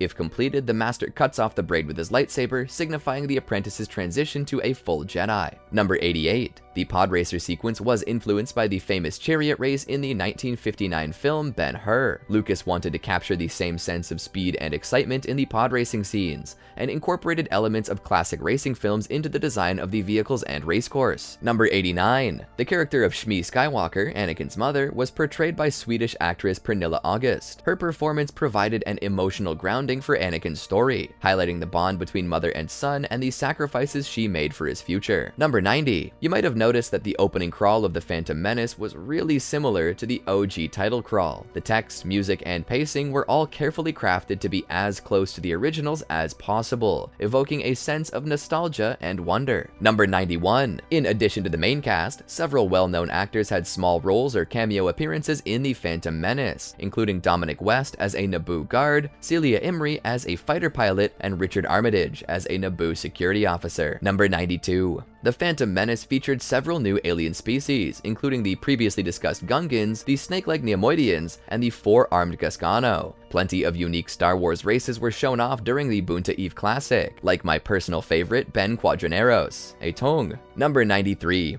The language spoken by the Neimoidians in The Phantom Menace was created by sound designer Ben Burtt. He combined elements of various real-world languages, including Japanese, Thai, and Korean, to create a unique and alien-sounding dialect. Number 94. The Phantom Menace was the first Star Wars film to be released in 3D. The film was re-released in theaters in 2012 with a new 3D conversion. Number 95. The character of Kitster, a young slave boy and friend of Anakin Skywalker on Tatooine, was portrayed by actor Dhruv Chanchani. Kitster's character was included to provide a sense of camaraderie and support for Anakin in his early life. Number 96. The Phantom Menace featured the first appearance of the Jedi Temple on Coruscant. The massive structure was designed to serve as the headquarters of the Jedi Order, and housed thousands of Jedi Knights, as well as their archives, training facilities, and council chambers. Number 97. The Droid Army's AAT, Armored Assault Tank vehicles, were designed with elements of various real-world tanks and armored vehicles. Number 98. The Phantom Menace featured an array of new starships and spacecraft, including the sleek Naboo N-1 starfighter, the bulbous Trade Federation battleship, and the distinctive Jedi Delta 7 Aether Sprite-class starfighter. These vehicles were designed to reflect the unique cultures and technologies of their respective factions. Number 99. During the film's production, George Lucas and his team developed new digital tools and techniques that would have a lasting impact on the visual effects industry. The Phantom Menace's groundbreaking use of digital technology paved the way for future films and set a new standard for visual storytelling. Number 100. The character of Plo Koon, a member of the Jedi Council, was portrayed by actor Alan Rusko. Plo Koon's unique appearance, featuring a mask and breathing apparatus, was designed to convey his alien nature and connection to the Force. Number 101. The Phantom Menace was the first Star Wars film to feature a female villain, the bounty hunter Aura Singh. Although her role in the film was brief, her unique appearance and mysterious backstory intrigued fans and expanded the universe's cast of memorable characters. Number 102. The Gungan character of Roose Tarpals, a captain in the Gungan Grand Army, was portrayed by actor and puppeteer Steven Spears. His role in the film was to lead Gungan forces in the Battle of Naboo and provide support for Jar Jar Binks' comedic antics. Number 103. The Phantom Menace was the first film in the Star Wars saga to feature a completely CGI character in a major role. The character of Jar Jar Binks, portrayed by actor Ahmed Best, was brought to life using cutting-edge motion capture technology and advanced computer animation techniques. Number 104. The line, "There's always a bigger fish," is a simpler version of the Sith's rule of two. Behind every threat is a second, larger threat lurking in the shadows, which is a recurring theme throughout the Star Wars saga. Number 105. Watch out for the number 327, as it is a recurring motif in the Star Wars universe. The Queen's starship is a Nubian model J327, and 327 is also the name of the Death Star landing bay where Han landed the Falcon, as well as the landing platform in Cloud City in The Emperor Strikes Back. Number 106. Inside Anakin's room, there's a statue that many have since said resembles Maz Kanata from the new films. The Phantom Menace Visual Dictionary lists this statue as being in Palpatine's quarters, suggesting a possible connection between Palpatine, Shmi, Anakin, Maz, and this statue. Number 107. In the background of the city planet, you can spot a spinner from Blade Runner and the Starship Enterprise from Star Trek. These Easter eggs are a fun nod to other iconic science fiction franchises. We'll leave the rest of the prequels and the sequel trilogy for another day. If you want to see these facts in a Star Wars marathon, let us know down in the comments. Next up is a fun one. It's the 6 best Star Wars fights. Make sure you have your top 3 in mind before we begin so we can duke it out over our favorites after. I'm Alan with Cinematica. And I'm John with Cinematica. And we've combed through all the Star Wars films to take a closer look at which fights moved us, made us jump, or were just cool as hell matchups. The 7 Star Wars films to date have shown us a multitude of punches, blaster shootouts, ship-on-ship crime, deadly ravenous creatures, and of course, good old-fashioned lightsaber duels. We've seen characters escape the many dangers of the Star Wars galaxies while others have perished, but of all the battles we've seen, which were the best? So close your eyes, search your feelings, and embrace the Force as we count down the 6 best fights in Star Wars. Full disclosure here, I hate the prequels with the fiery passion of Tatooine's twin sons, so if we can keep prequel involvement here to a minimum, that would be great. Number 6, hello and goodbye to Darth Maul. Right out of the gate. Alright, we all know the first of George Lucas's grand return to the Star Wars universe had issues, but Darth Maul's short but sweet appearances in the film were one of its few highlights. We see Maul briefly skirmish with Qui-Gon in the desert, but it's not till the climax of the film that we get to see his full lethal power. And remember back in 1999, this was the first time in the entire Star Wars series we've seen 2-on-1 lightsaber fights, the first time we've seen a double-bladed saber, and let's face it, watching this fight choreographed in the late 90s was way more intense than some of the slower-paced fights from the original trilogy. After all, special effects limitations in the 70s required the actors to fight slowly, intentionally, so that the artists could color in the saber blades. Plus, Alec Guinness and David Prowse weren't exactly stuntmen in their prime when filming A New Hope. But innovations aside, the Phantom Menace battle was dynamically paced and one of the most tension-packed fights of the whole series. Number 5. Finn vs. Traitor. Speaking of excellent staging, The Force Awakens brought us a variety of striking visuals of warfare.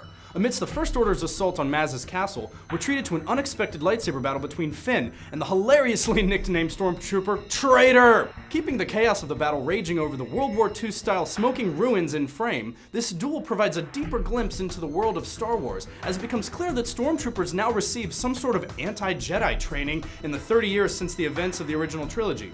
Ex-Trooper Finn has skills with the saber, and Traitor pulls out some sort of stunner energy swivel baton thing to fight him with. While Finn went AWOL on the First Order because he wasn't ready to kill for them, he sure was ready to deal out some funerals to his ex-comrades when it came to protecting Rey and the rest of his new friends. It's a quick fight that Finn ultimately loses before being rescued by Han and Chewie, but Abrams' direction, the richness of the backdrop, and the insight that the fight gave us makes this one of the better Star Wars fights for sure. Number 4, Kylo Ren versus Finn and Rey. One of the other cool aspects of The Force Awakens was how the story pitted amateurs against each other. The original series had a princess, the galaxy's coolest bounty hunter, friggin' Darth Vader and his son, but by the end of Force Awakens, a random stormtrooper with a conscience, a local peasant girl, and a punk angsty wannabe Sith all come together in the snow to fight it out like drunks duking it outside a space cantina. The fighting is sloppy, all 3 characters are powerful, yet woefully undertrained. But, just like some of the other entries in this list, this fight is personal and passionate. Finn, Kylo, and Rey are all desperate to matter to anybody and any cause worth fighting for. And the death of Han Solo has all 3 in berserker mode, slashing wildly and taking out poor trees in the process. And look how gorgeous this fight is. The lightsabers cast a glow over the snow-blanketed forest at night, and Abrams makes sure to show us all the details of the steam rising from the snow as the white-hot blades melt everything around their vicinity. It makes the whole fight feel so visceral. It's just a shame Poe and Finn's favorite jacket had to get practically slashed in half in the process. Damn, that's a cool jacket. Number 3. The Sarlacc Pit Melee. Hey, not all fights in Star Wars were strictly duels between Jedi and Sith. I'm talking Return of the Jedi and the melee that happens when Jabba the Hutt sentences Luke to walk the plank into the Sarlacc pit after his seemingly failed attempts to rescue Han. But once Luke springboards up into the air and R2 shoots his lightsaber into his hands for him, the fight is on! The whole gang of heroes is here with several fights going on at once. Han Solo does what he does best, blindly punching and shooting everybody, while Luke slashes everybody in sight. Not to mention, Leia flips the power dynamic on Jabba and uses her chains of captivity to choke old fatty to death. It's madness. Basically, all of the heroes of the series get their moment to shine in this Tatooine desert brawl. It's one of the biggest set pieces and most fun sequences of the original trilogy. Hey, I wonder if they all sat around and decompressed with some victory space shawarma after the battle. Number 2, Luke versus Vader. It was the showdown to end all showdowns. Return of the Jedi's climactic lightsaber duel between Luke and Darth Vader was the fight all of Star Wars had been building up to at this point in history. Good versus evil, father against son. Luke was faced with taking down the most powerful Sith Lord in the galaxy while also holding on to his purity and sense of good. The fight was emotional, with Luke's anger fueling powerful, wild swings of the blade, trying to destroy the last of the evil empire and save his friends' lives. And despite all his anger, which seems to be driving him closer to the dark side, Luke manages to defeat Vader, but stops short of killing him as the Emperor wanted him to do. Not before managing to slip in a little payback by slicing off Vader's hand. Tit for tat, Dad. Come on, Luke. Admit there's just a bit of a dark side in you that made you tear that hand off in revenge. Wait, why is this not number 1?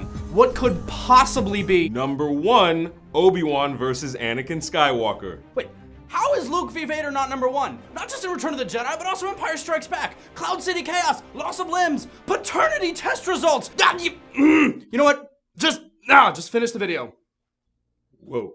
Could this fight have been any more intense? Anakin Skywalker's turn to the dark side and transformation into Darth Vader is maybe the most pivotal event in the Star Wars timeline, and George Lucas wanted to make sure that this event was just as grandiose in presentation. Obi-Wan and Anakin have the fastest, most ruthless lightsaber fight in all of Star Wars. It literally rains lava as these two masters pummel each other, helicoptering their sabers around each other so swiftly you can barely tell what's happening. This battle is epic not just for its intensity, but also for what it means for the series. We know the destinies of both of these men, and as we see Anakin shriek about the Jedi being evil and Obi-Wan yelling at Anakin for failing to fulfill the prophecy of bringing balance to the Force, the audience is left with such a feeling of sheer magnitude. We're in the past, but we know these characters' futures because we saw it in the 80s, but now it's the 2000s. Side note, not to defend Anakin's claim that the Jedi are evil, but it was more than a little messed up of Obi-Wan to just cut off Anakin's legs and then leave him to burn to death on the side of Lava River. He could have been a pal and just, force nudged him into the river, put him out of his misery, right? Maybe on some level he wanted Anakin to suffer. Is Obi-Wan evil? Is he Force Awakens Supreme Leader Snoke? Ha ha! We've cracked another Star Wars mystery. Did your top fight make the list? If not, make sure to pick a couple fights down in the comments. Continuing on with our fun hypothetical lists, we put together a whole whack of theories about 7 years ago. Let's see how they all hold up today, knowing what we know now. Kick back, relax, and get ready for the 9 best Star Wars theories on YouTube. The entire world officially has Star Wars fever again. Though, let's be honest, we never really lost it. And now, with how insanely popular The Force Awakens and the rest of the Star Wars saga is, the internet is once again flooded with heated debates, conspiracy theories, speculation about the future of the franchise, and even the hidden chapters of the series' past. Hi everyone, I'm Alan with Cinematica, and today we're highlighting some of the 9 best Star Wars theories on YouTube. Number 9. Jar Jar Binks is a Sith. A classic fan theory that's been circulating for years is summarized nicely on Vincent Vendetta's YouTube page, involving the true nature of Jar Jar Binks. This particular theory claims that Jar Jar is actually an evil and masterfully powerful Sith, manipulating people in several instances with a wave of the hand or a whispered mind trick in the ear. Now, clearly, we all want to salvage any possible meaning or worthwhileness from Lucas's prequel trilogy and with Jar Jar's very existence. But as Vincent's page points out, look at the similarity between Jar Jar's sloppy self-defense during key battle scenes in comparison with the very real and very dangerous drunken fist martial arts fighting style. This would mean that Binks spent episodes 1 through 3 orchestrating chaos like the Joker and dancing his goofy ass right into a seat on the Galactic Senate. Number 8. Leia's hidden power. One of the lingering questions from the original trilogy is why Princess Leia is never shown to have any Force power, despite us finding out in Return of the Jedi that she is Luke's sister and has considerable power with the Force. Now, while we could chalk this up to good old-fashioned Hollywood sexism, other conspiracy theorists, such as YouTuber John Solo, think that Leia is in fact very powerful in the Force, albeit in a different, subtler way than Luke. Remember that scene in Return of the Jedi when Luke asks Leia what she remembers about her mother, and she claims that her mother died when she was very young, but that she remembers glimpses of her? That scene becomes questionable and confusing when you go back to Episode 3, Revenge of the Sith, when it's revealed that Queen Amidala in fact died directly after giving birth to Luke and Leia. So, how is it it that Leia remembers her? The theory goes that Leia is practicing a phenomenon known as psychometry, where a person can tell an object's past, including feelings and different senses, just from touching it. This level of power makes Leia like the Jean Grey of the Star Wars galaxy, and it would explain how her power manifested, and maybe even how she didn't even need to ask Rey in Episode 7 how Han died. She just force felt it when they hugged. Number 7. Uncle Owen and Aunt Beru's true killers. In A New Hope, Luke rushes back to his desert home when he realizes his aunt and uncle might be in danger if the droids were tracked to their home. But sadly, as is scarred on all of our childhood memories, Luke arrives too late, finding nothing left but badly burnt skeletons. But who exactly was responsible for this Lars BQ? The natural assumption is that they were killed by the stormtroopers who we saw previously searching for R2 and C-3PO, but as Tony over at dorkly.com points out, this seems less like the aimless blaster work of stormtroopers and more like an act of savagery from presumed badass bounty hunter Boba Fett. Tony even notes how in Empire Strikes Back, Vader reminds Boba Fett, "No disintegration."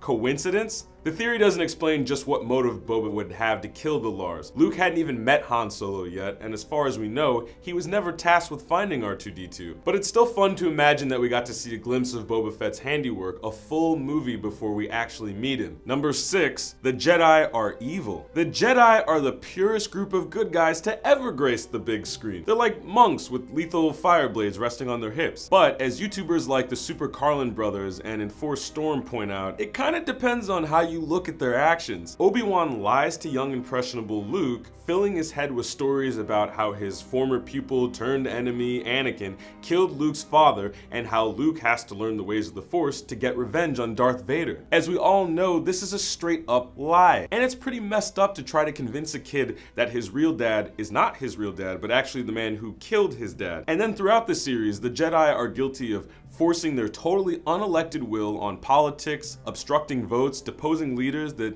they don't feel are up to their standards, and revenge bombing an entire celestial body's worth of innocent soldiers, mechanics, and servicemen on the Death Star. Sure, the Jedi would like to think their shit don't stink, but we suggest we all lean a little bit closer and, you know how the song goes. Number 5, Rey is the reincarnation of Anakin. There has been much speculation about Rey's origins and who her parents are, but one fan theory seen on YouTube Jack Offin's page goes a bit further and addresses who Rey herself might be. This theory takes note of Rey's seemingly natural ability as a pilot and to embrace the Force when she defeated Kylo Ren in her very first lightsaber battle. What if Rey is Anakin Skywalker reborn? We heard from Emperor Palpatine in the prequel trilogy that the most powerful Sith can cheat death and stay somewhat immortal, even if not in the same physical body. And fans of the series will remember that Anakin's birth itself was apparently a manifestation of the Force impregnating his mother. If the prophecy about a chosen one who will bring balance to the Force is true, and Anakin was meant to be that chosen one, we could argue that he has yet to bring true balance to the Force and that his story isn't over. After all, how do two Sith dying, the Emperor and Darth Vader at the end of Return of the Jedi, and two Jedi living, twins Luke and Leia, represent balance in any sort of way? It doesn't. This is one of those theories too crazy to be true until you realize it's totally reasonable. Number 4, Ewoks are savage creatures. They're the cutest and cuddliest creatures of the original Star Wars trilogy, but also one of the most divisive. The Ewoks' worth is hotly debated, but everybody agrees that they're basically the Star Wars galaxy equivalent of little puppy dogs. Ewoks might be a little bit more hell beast than puppy. As explained on Cyborg Commander's channel, Return of the Jedi paints a picture of how the Ewoks fight and how they celebrate. The Ewoks fight viciously with Home Alone level defense strategy, and in the aftermath at the Battle of Endor, we see Ewoks playing the helmets of fallen Empire soldiers like they were bongos, yet we see no signs of POWs. This leaves us with the shocking conclusion that Ewoks in fact executed and possibly ate all those surrendering troopers. And don't forget, when the Ewoks first capture Han and Luke, they were only seconds away from cooking them alive, clothes and all, until they perceive C-3PO to be their god. Number 3, The Force Awakens insults George Lucas. One of the more fun theories out there was presented by YouTubers Steve and Larson, citing a Quora Digest thread that points out that the first line of dialogue spoken in Force Awakens could be read as a slight against the last 3 powerfully movies the world had to endure. Spoken by Max von Sydow's Not So Long for This World's character, This will begin to make things right. While some less nerdy might take that as just a straightforward line referring to Episode 7's MacGuffin, the portion of the map supposedly leading to Luke Skywalker's whereabouts, those of us still waiting for our handwritten apologies from George Lucas for Episodes 1, 2, and 3 might have to be satisfied with J.J. Abrams' possible slight at Lucas. Number 2, Han's wild coma dreams. Maybe one of the goofiest theories out there is brought to us by YouTube Star Wars fan Garth at My Theory, who states that not only did Han not die by his own son's hand in Force Awakens, but that Force Awakens, Return of the Jedi, and any other movies we've seen going forward never happened. Because in actuality, Han Solo was frozen in carbonite at the end of Empire, and the rest of the series going forward was just his dream. And why not? After all the adventures Han Solo had in his life, he has more than enough material to supply 30 years worth of dreams about the life he would have led. Well, maybe more like a nightmare, since in his dreams, he gets old and slow and becomes estranged from Luke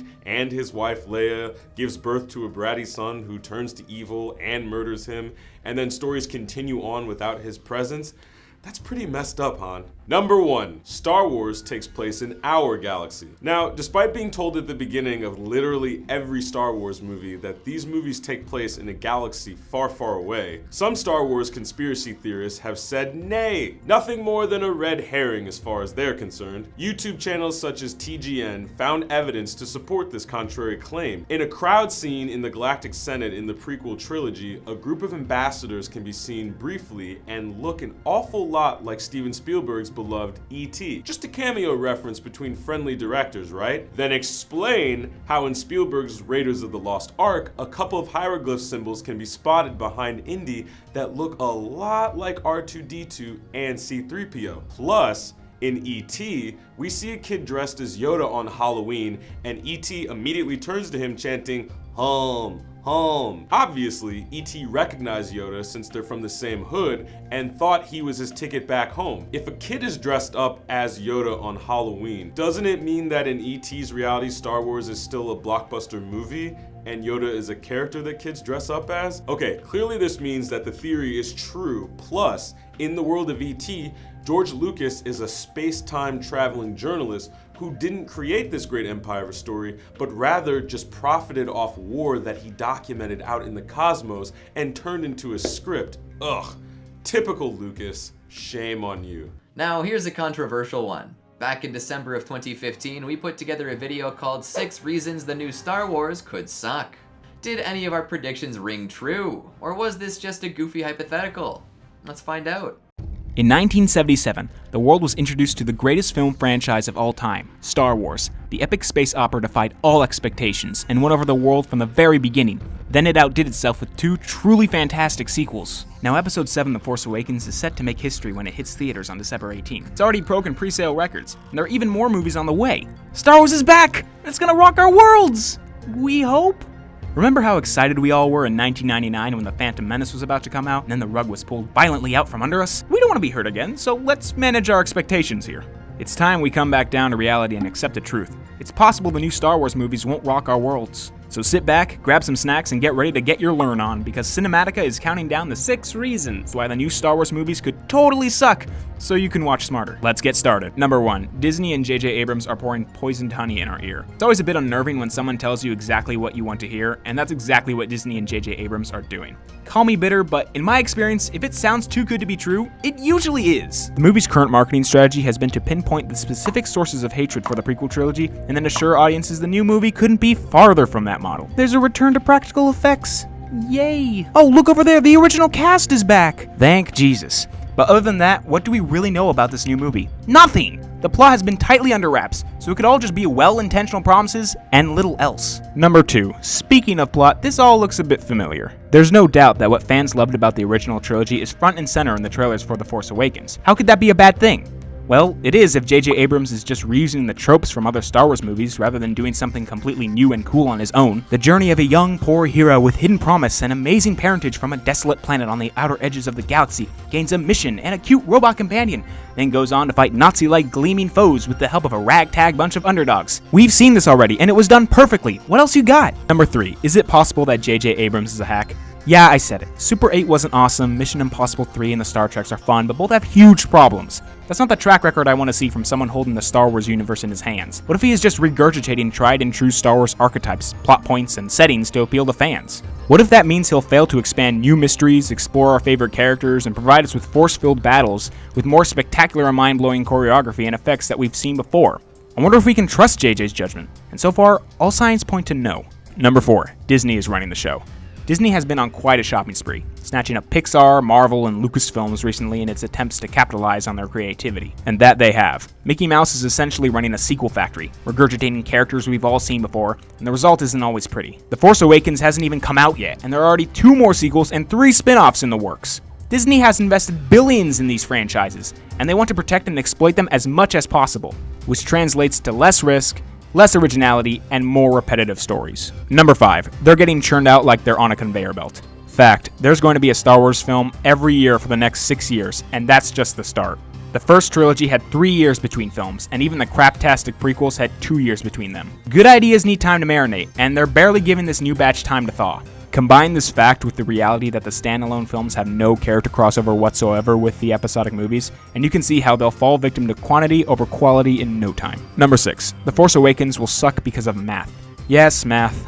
I could debate the quality level of Return of the Jedi all day, but if you're honest with yourself in your heart of hearts, you can all agree that The Empire Strikes Back was the last truly masterful Star Wars movie. But for argument's sake, let's say Return of the Jedi was amazing. That still means we haven't had a good Star Wars movie in 32 years. The prequel trilogy? I rest my case. The Clone Wars animated movie? Well, that's currently boasting an 18% rating on Rotten Tomatoes. I'm sorry to do this to you guys, but there's no arguing with math. You know, living in space doesn't seem all that it's cracked up to be. Everyone seems to be on some sort of mission to destroy something. The smell of burnt metal gets on everything, and the jobs just seem downright dangerous. Can you imagine being a jobber on one of the ships that just seems to blow up every time it appears? Or what if you were somebody that had to deal with cleanup in the Sarlacc pit? Here are the 9 worst Star Wars jobs. A long time ago, in a galaxy far, far away, the rebellion and their ragtag crew of pilots and soldiers took on the forces of the Galactic Empire, each side endowed with a secret weapon, the Force. And it was thrilling! Smugglers, bounty hunters, lightsaber masters. Not exactly your common blue-collar, middle-class citizens, to say the least. Not everyone has time to futz around with the Force and go on fantastical adventures. Some people are just trying to put food on the table. Hey guys, I'm Kylie Marr with Cinematica, and I'm so excited because today we're showcasing all the other jobs in Star Wars. The ones that aren't as glamorous or as exciting as the ones at the center of the film franchise. So get ready because Cinematica is counting down the 9 worst Star Wars jobs. Let's get started.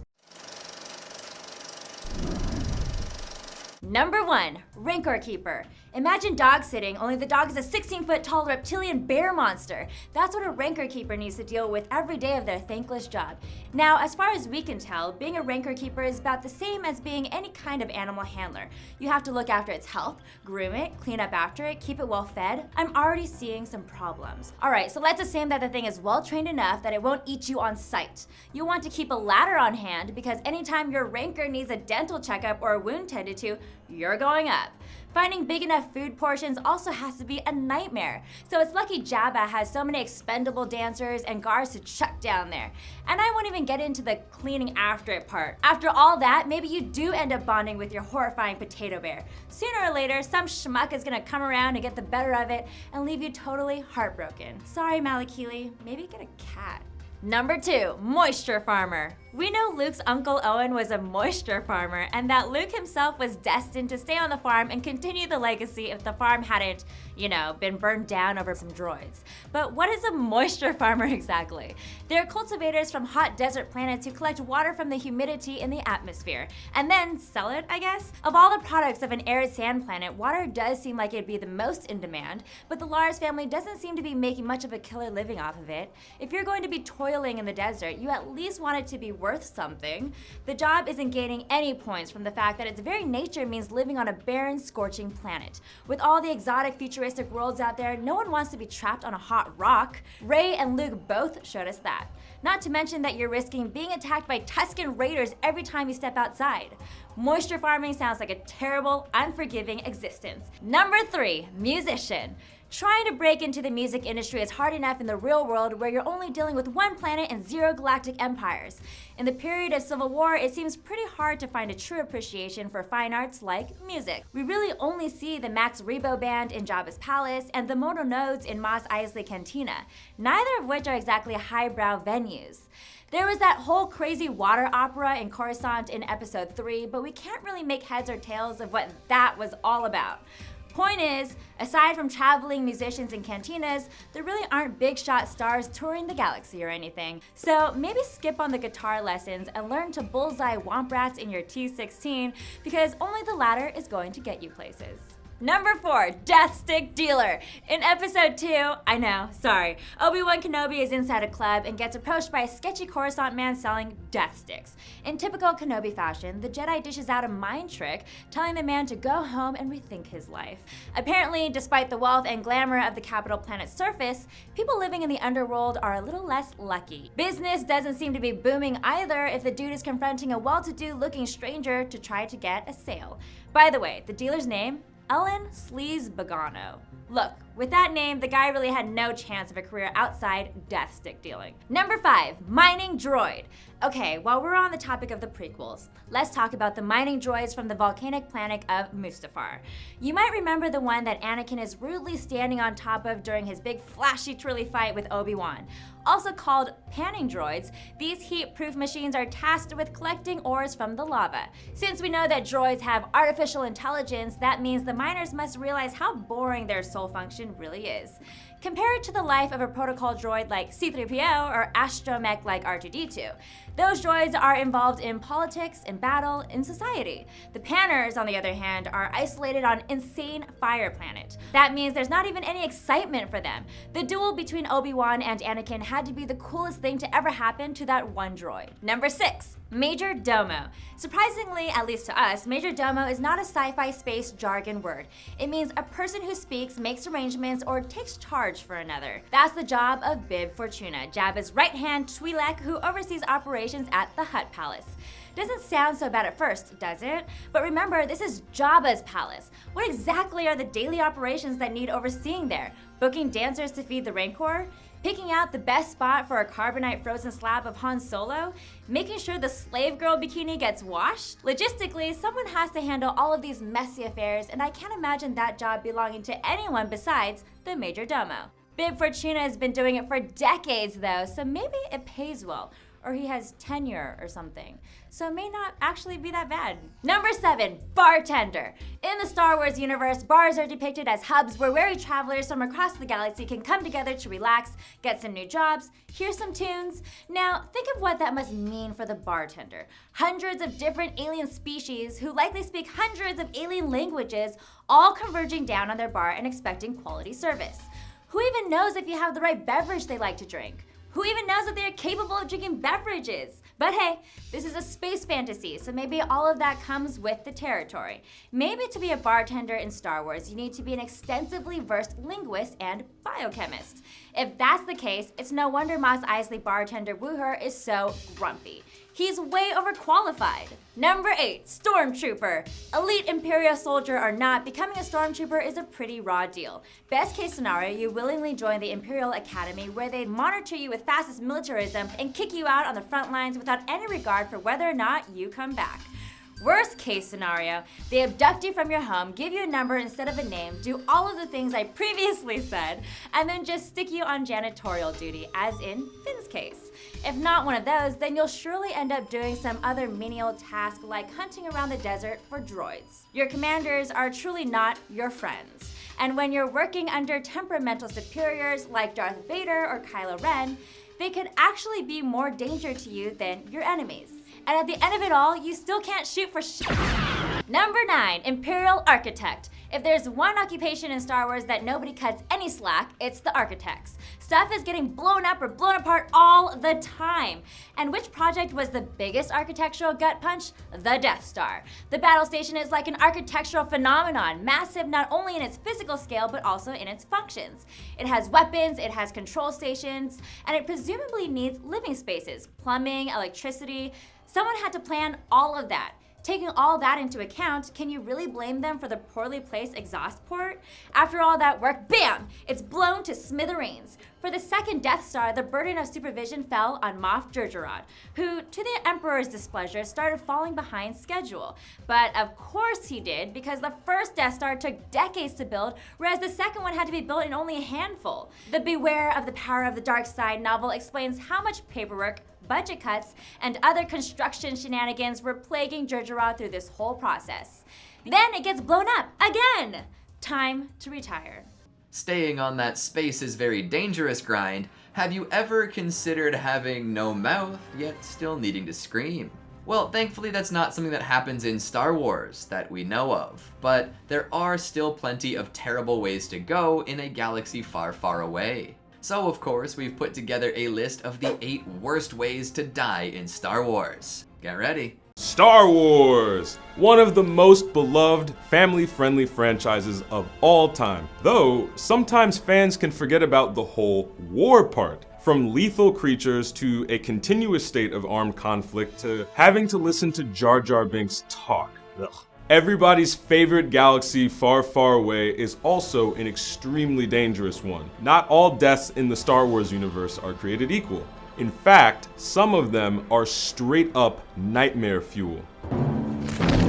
I'm Alan from Cinematica, and we're jumping into hyperspace and counting down the 8 worst ways to die in Star Wars. Let's get started.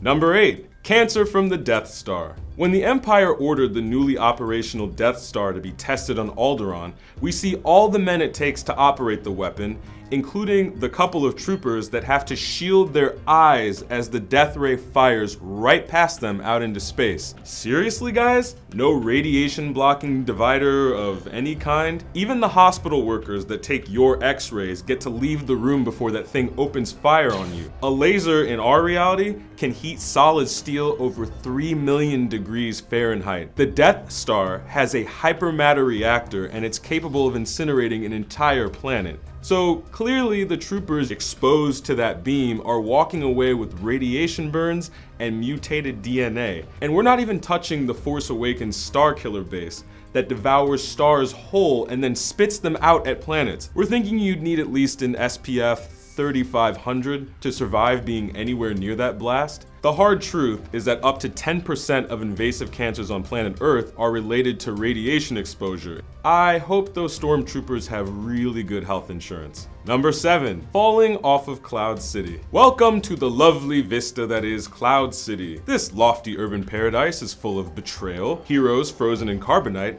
and other heroes learning the painful truth of just exactly who's your daddy. But of all the features that Cloud City has to offer, one of the craziest is its open walkways, corridors, and balconies just floating at the top of the atmosphere. At that height of an altitude, all of those surfaces are going to be slick with moisture. The wind is going to be like 10 times anything you experience down here on the surface. So one wrong move, one slip off of any banister, and you're just going to plummet to certain death. So when you think of how many people die every year getting hit by cars because they were staring at their phones, how many citizens of Cloud City are just dropping like flies from such irresponsible architecture? And let's not forget, Cloud City is located on the planet Bespin, which is a gas giant, meaning there's no hard surface to go splat on. Instead, you're just gonna keep falling and falling and falling until the pressure and temperature of the planet's insides crush your fragile body like a little crumpled dead piece of paper. Number 6, eaten by a sarlacc. You guys remember that monster from the beginning of Return of the Jedi that Jabba almost made Luke walk the plank into? That's a sarlacc, and they're known for slow digesting their prey over thousands of years. So let's be clear what that means. Gastric juice is made up of substances that are important for absorbing nutrients. Humans produce about 3 to 4 liters of gastric juice per day. So we don't even want to know how much a sarlacc produces daily. Hydrochloric acid is highly corrosive. So imagine swimming around in that until you melt away into nothingness. You remember how quickly that sarlacc devoured Boba Fett? Like, they're clearly not a fan of chewing. The greatest bounty hunter in the galaxy just found himself being slowly eroded by stomach acid for how long? Number 5. Tortured to death by the ITO interrogator. Word to the wise, never ever let the Empire capture you when you have information that they need. At best, a Sith like Kylo Ren will just force the info out of you, and at worst, you'll come face to face with an elegant, floating ITO interrogator. It's beautiful, isn't it? Until you realize that this droid's sole function is to inflict unbearable, indescribable, maximum pain. These droids come equipped with an absolute mess of electrified arms, probes, needles, and lights that do things to you that no Star Wars film has ever dared show on screen. Sometimes they inject prisoners with a mentally disabling chemical that decreases their pain threshold. They also like to take a reading of the body's most sensitive areas like the joints, neck, and the genitals. What?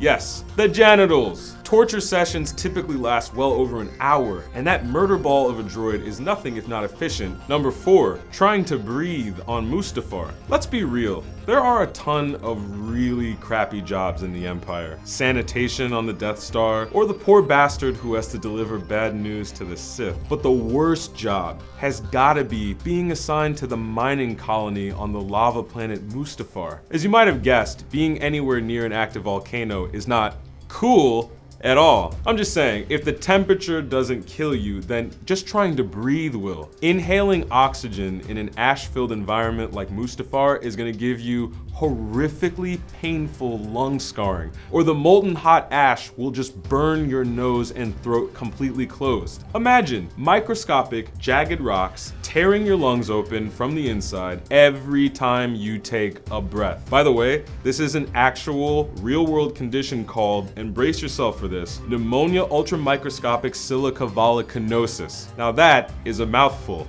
Number 3, death by Wookiee. Hey, what could make playing space checkers more fun? Playing with the world's most lovable sidekick Chewbacca, right? Wrong. Because if you play a game with a Wookiee, you'll probably win, especially given how floppy and useless their hands are. And as Han Solo loves to warn people, if you beat a Wookiee in a game, they will just rip your arms right out of the sockets.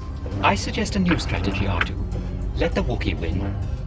Number 2, burning Death Star debris. As if getting destroyed by the Death Star isn't bad enough, you're even screwed when you manage to beat the thing. If you were to blow up an object the size of the Death Star, anywhere near a planet, the gravity of said planet would draw in all the debris from the wreckage. Imagine you're celebrating your big victory at the Ewok party. We won! We're safe from evil! Isn't this so much fun? We've got stormtrooper heads everywhere. Then, bam! The sky completely fills with fiery metal meteorites rocketing into the ground all around you. Seriously, you want to die instantly in this case, because Endor is a complete forest planet. So yeah, the entire place is gonna go up in flames that are gonna spread everywhere. Number 1, accidental lightsaber discharge. A lightsaber basically operates like a deadly flashlight. You push the button on the side and you got a laser that can cut through a steel bulkhead. But are you telling us during the thousands of years of Jedi history, not one person has accidentally pressed that button, giving a hug?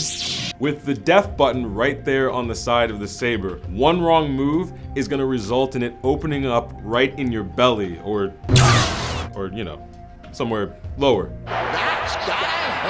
The worst part of the death is how dumb you'd feel. Death by stupidity is truly the worst way to go. Moving behind the scenes, it should come as no surprise that making a Star Wars movie is quite difficult. Even just keeping the Wookiee costumes lice-free must be a nightmare. But there's one Star Wars flick that seems to have more production problems than others: Solo. Makes sense considering all the hairy situations Han finds himself in. We've taken the production problems and boiled them down into an easily digestible video.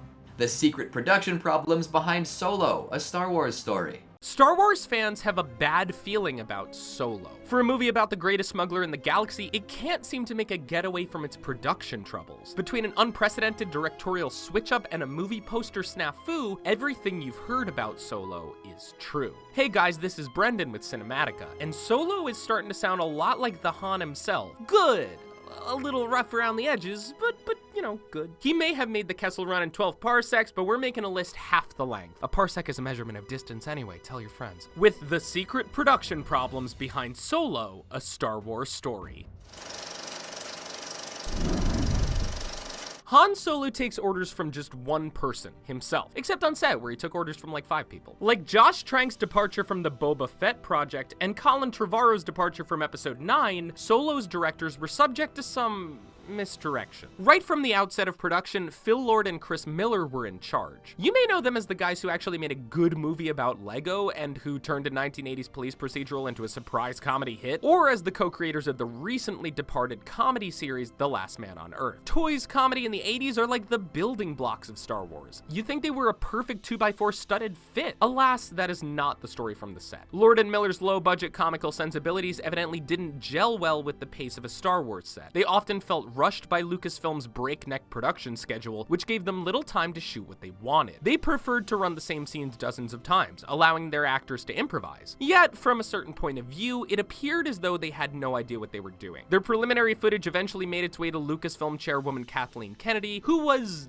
displeased. Kennedy dispatched screenwriter Lawrence Kasdan to rein in the rebellious team. Kasdan's direction was way more by the books, or in this case, by the script. You know, he did write it. He crossed swords with Lord and Miller, but unfortunately for them, he had the high ground. Ultimately, with just a few weeks left in the production, Lucasfilm purged the comedic duo from the project, citing creative differences. In yet another unorthodox move, the company called in Ron Howard to finish the film. Note that years earlier, they had offered him the position on The Phantom Menace, and well, you see how well that went without him. As for whose movie it is, Ron Howard is receiving the director credit, but Lord and Miller will receive an executive producer credit. Just always remember this, Lord and Miller shot first. If there's one thing you need to get right in a Han Solo movie, it's obviously Han Solo. While I couldn't find Harrison Ford's exact shoe size on Google, I can tell you there are big ones to fill, metaphorically and also probably literally. As tempting as it would be to cast Harrison Ford and then de-age him in post-production, I think Star Wars fans have had enough uncanny CG faces. That and Ford can't seem to stop injuring himself. Besides, he really wanted Han dead. There were reasons it couldn't happen is what I'm trying to say.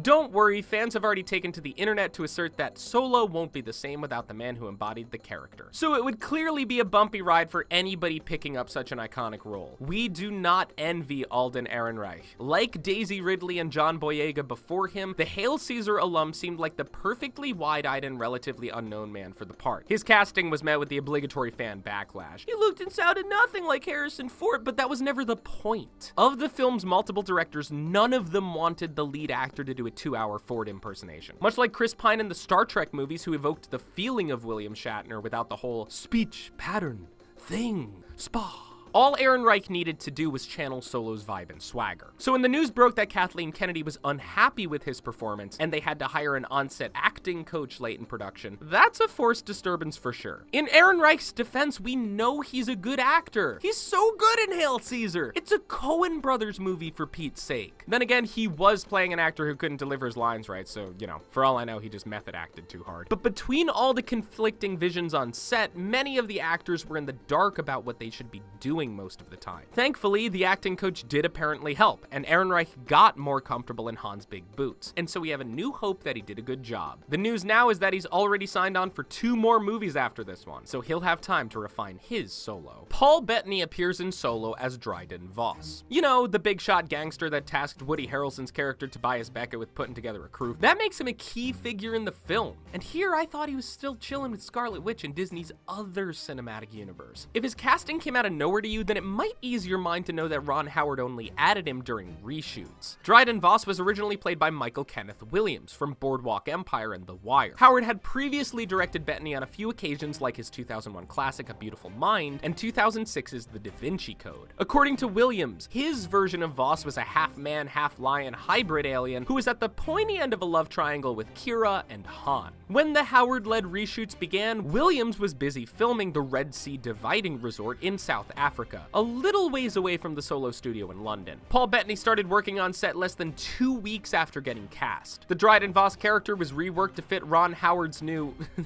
vision, ditching the half-lion look.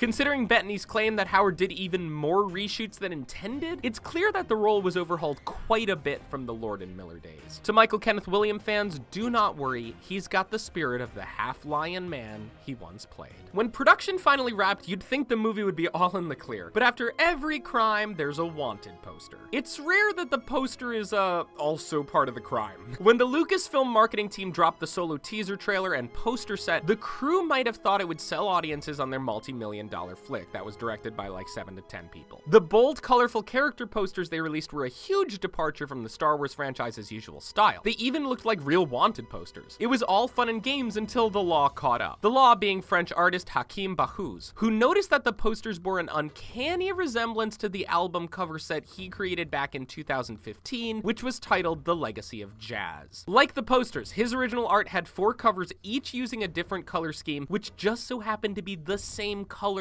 that Solo used. And the similarities didn't end there. Even the font was the same. Disney stated that they'd be investigating the matter. Luckily, the posters were allegedly created by an outside vendor rather than internally at Disney. In the meantime, Disney dropped the giant text and old parchment look, re-releasing the character art as a new poster set. That's not the end though. Overseas, the movie's endless reworking brought about another casualty when the marketing team removed the character's blasters from the photo. Their intent was to make it look more accessible to a younger audience. Remember that Solo is the guy who once said that hokey religions and ancient weapons are no match for a good blaster at your side. Now he doesn't have one of those either. One big factor working against the Star Wars franchise is, well, itself. Sometimes you can have too much of a good thing. While Avengers Infinity War recently proved that there's no such thing as Marvel fatigue, it's too soon for the Star Wars cinematic universe to say the same. The most recent episodic entry, The Last Jedi, seriously underperformed at the box office, at least relative to its predecessor, The Force Awakens. Rogue One, the last anthology film, made even less money than that. There hasn't been worse news for a projection in Star Wars since Leia's call for help in Episode 4. It makes sense that expectations are high. This franchise was birthed from one of the top-grossing domestic films of all time, and kicked off its modern run with one of the top-grossing international films of all time. Sources allege that Disney is worried Solo will see another big box office dip. Disney higher-ups are supposedly already writing it off as a loss. With at least 10 upcoming films on the dual sun horizon, they can afford to let one fall by the wayside. However, if there's a systemic disinterest in the abundance of Star Wars movies, then it's a behind-the-scenes problem that runs deeper than Solo alone. Just like The Force, these movies need to find balance in their release dates. That leaves just one more issue, and it's a big one. Is anyone actually excited for Solo? Stand up if you asked for this film. Han Solo is one of the greatest movie characters of all time, and you can bet that there are several internet bloggers who agree with me. He's enviably charming, and his scoundrelly bravado is downright scene-stealing. Yet an unspoken crowd of Star Wars fans agree that he doesn't need his own film, much less a prequel. We have bad experiences with those, you know. Besides the lack of Harrison Ford, the two main concerns are that the movie is telling a safe, rehashed narrative, and that it's a thinly veiled marketing ploy to sell more Star Wars. While Han has a backstory full of exploits, like how Chewbacca owes him a life debt, how he won the Millennium Falcon from Lando, and of course how he made the Kessel Run in 12 parsecs. Maybe. That's a whole slew of stories that we know. Rather than exploring new ground, Solo is leaning on information we've already heard and already know the outcome of, and that can be just kind of boring. Like, did you see the trailer that ends with Chewbacca dangling from a train moments from being crushed at a high velocity on a mountain? Like, you think he survives? Other than the film's new characters, all of Solo's cast is wholly safe from harm. In the words of a future Solo, let the past die. And with that, we've come to the end of our Star Wars journey, for now. We haven't even covered all the existing movies yet. Should we continue along on this mega marathon of trivia and fun? If so, what would you like to see in the next one? Make sure you let us know down in the comments and subscribe to Cinematica for more like this. Until next time, thanks for watching.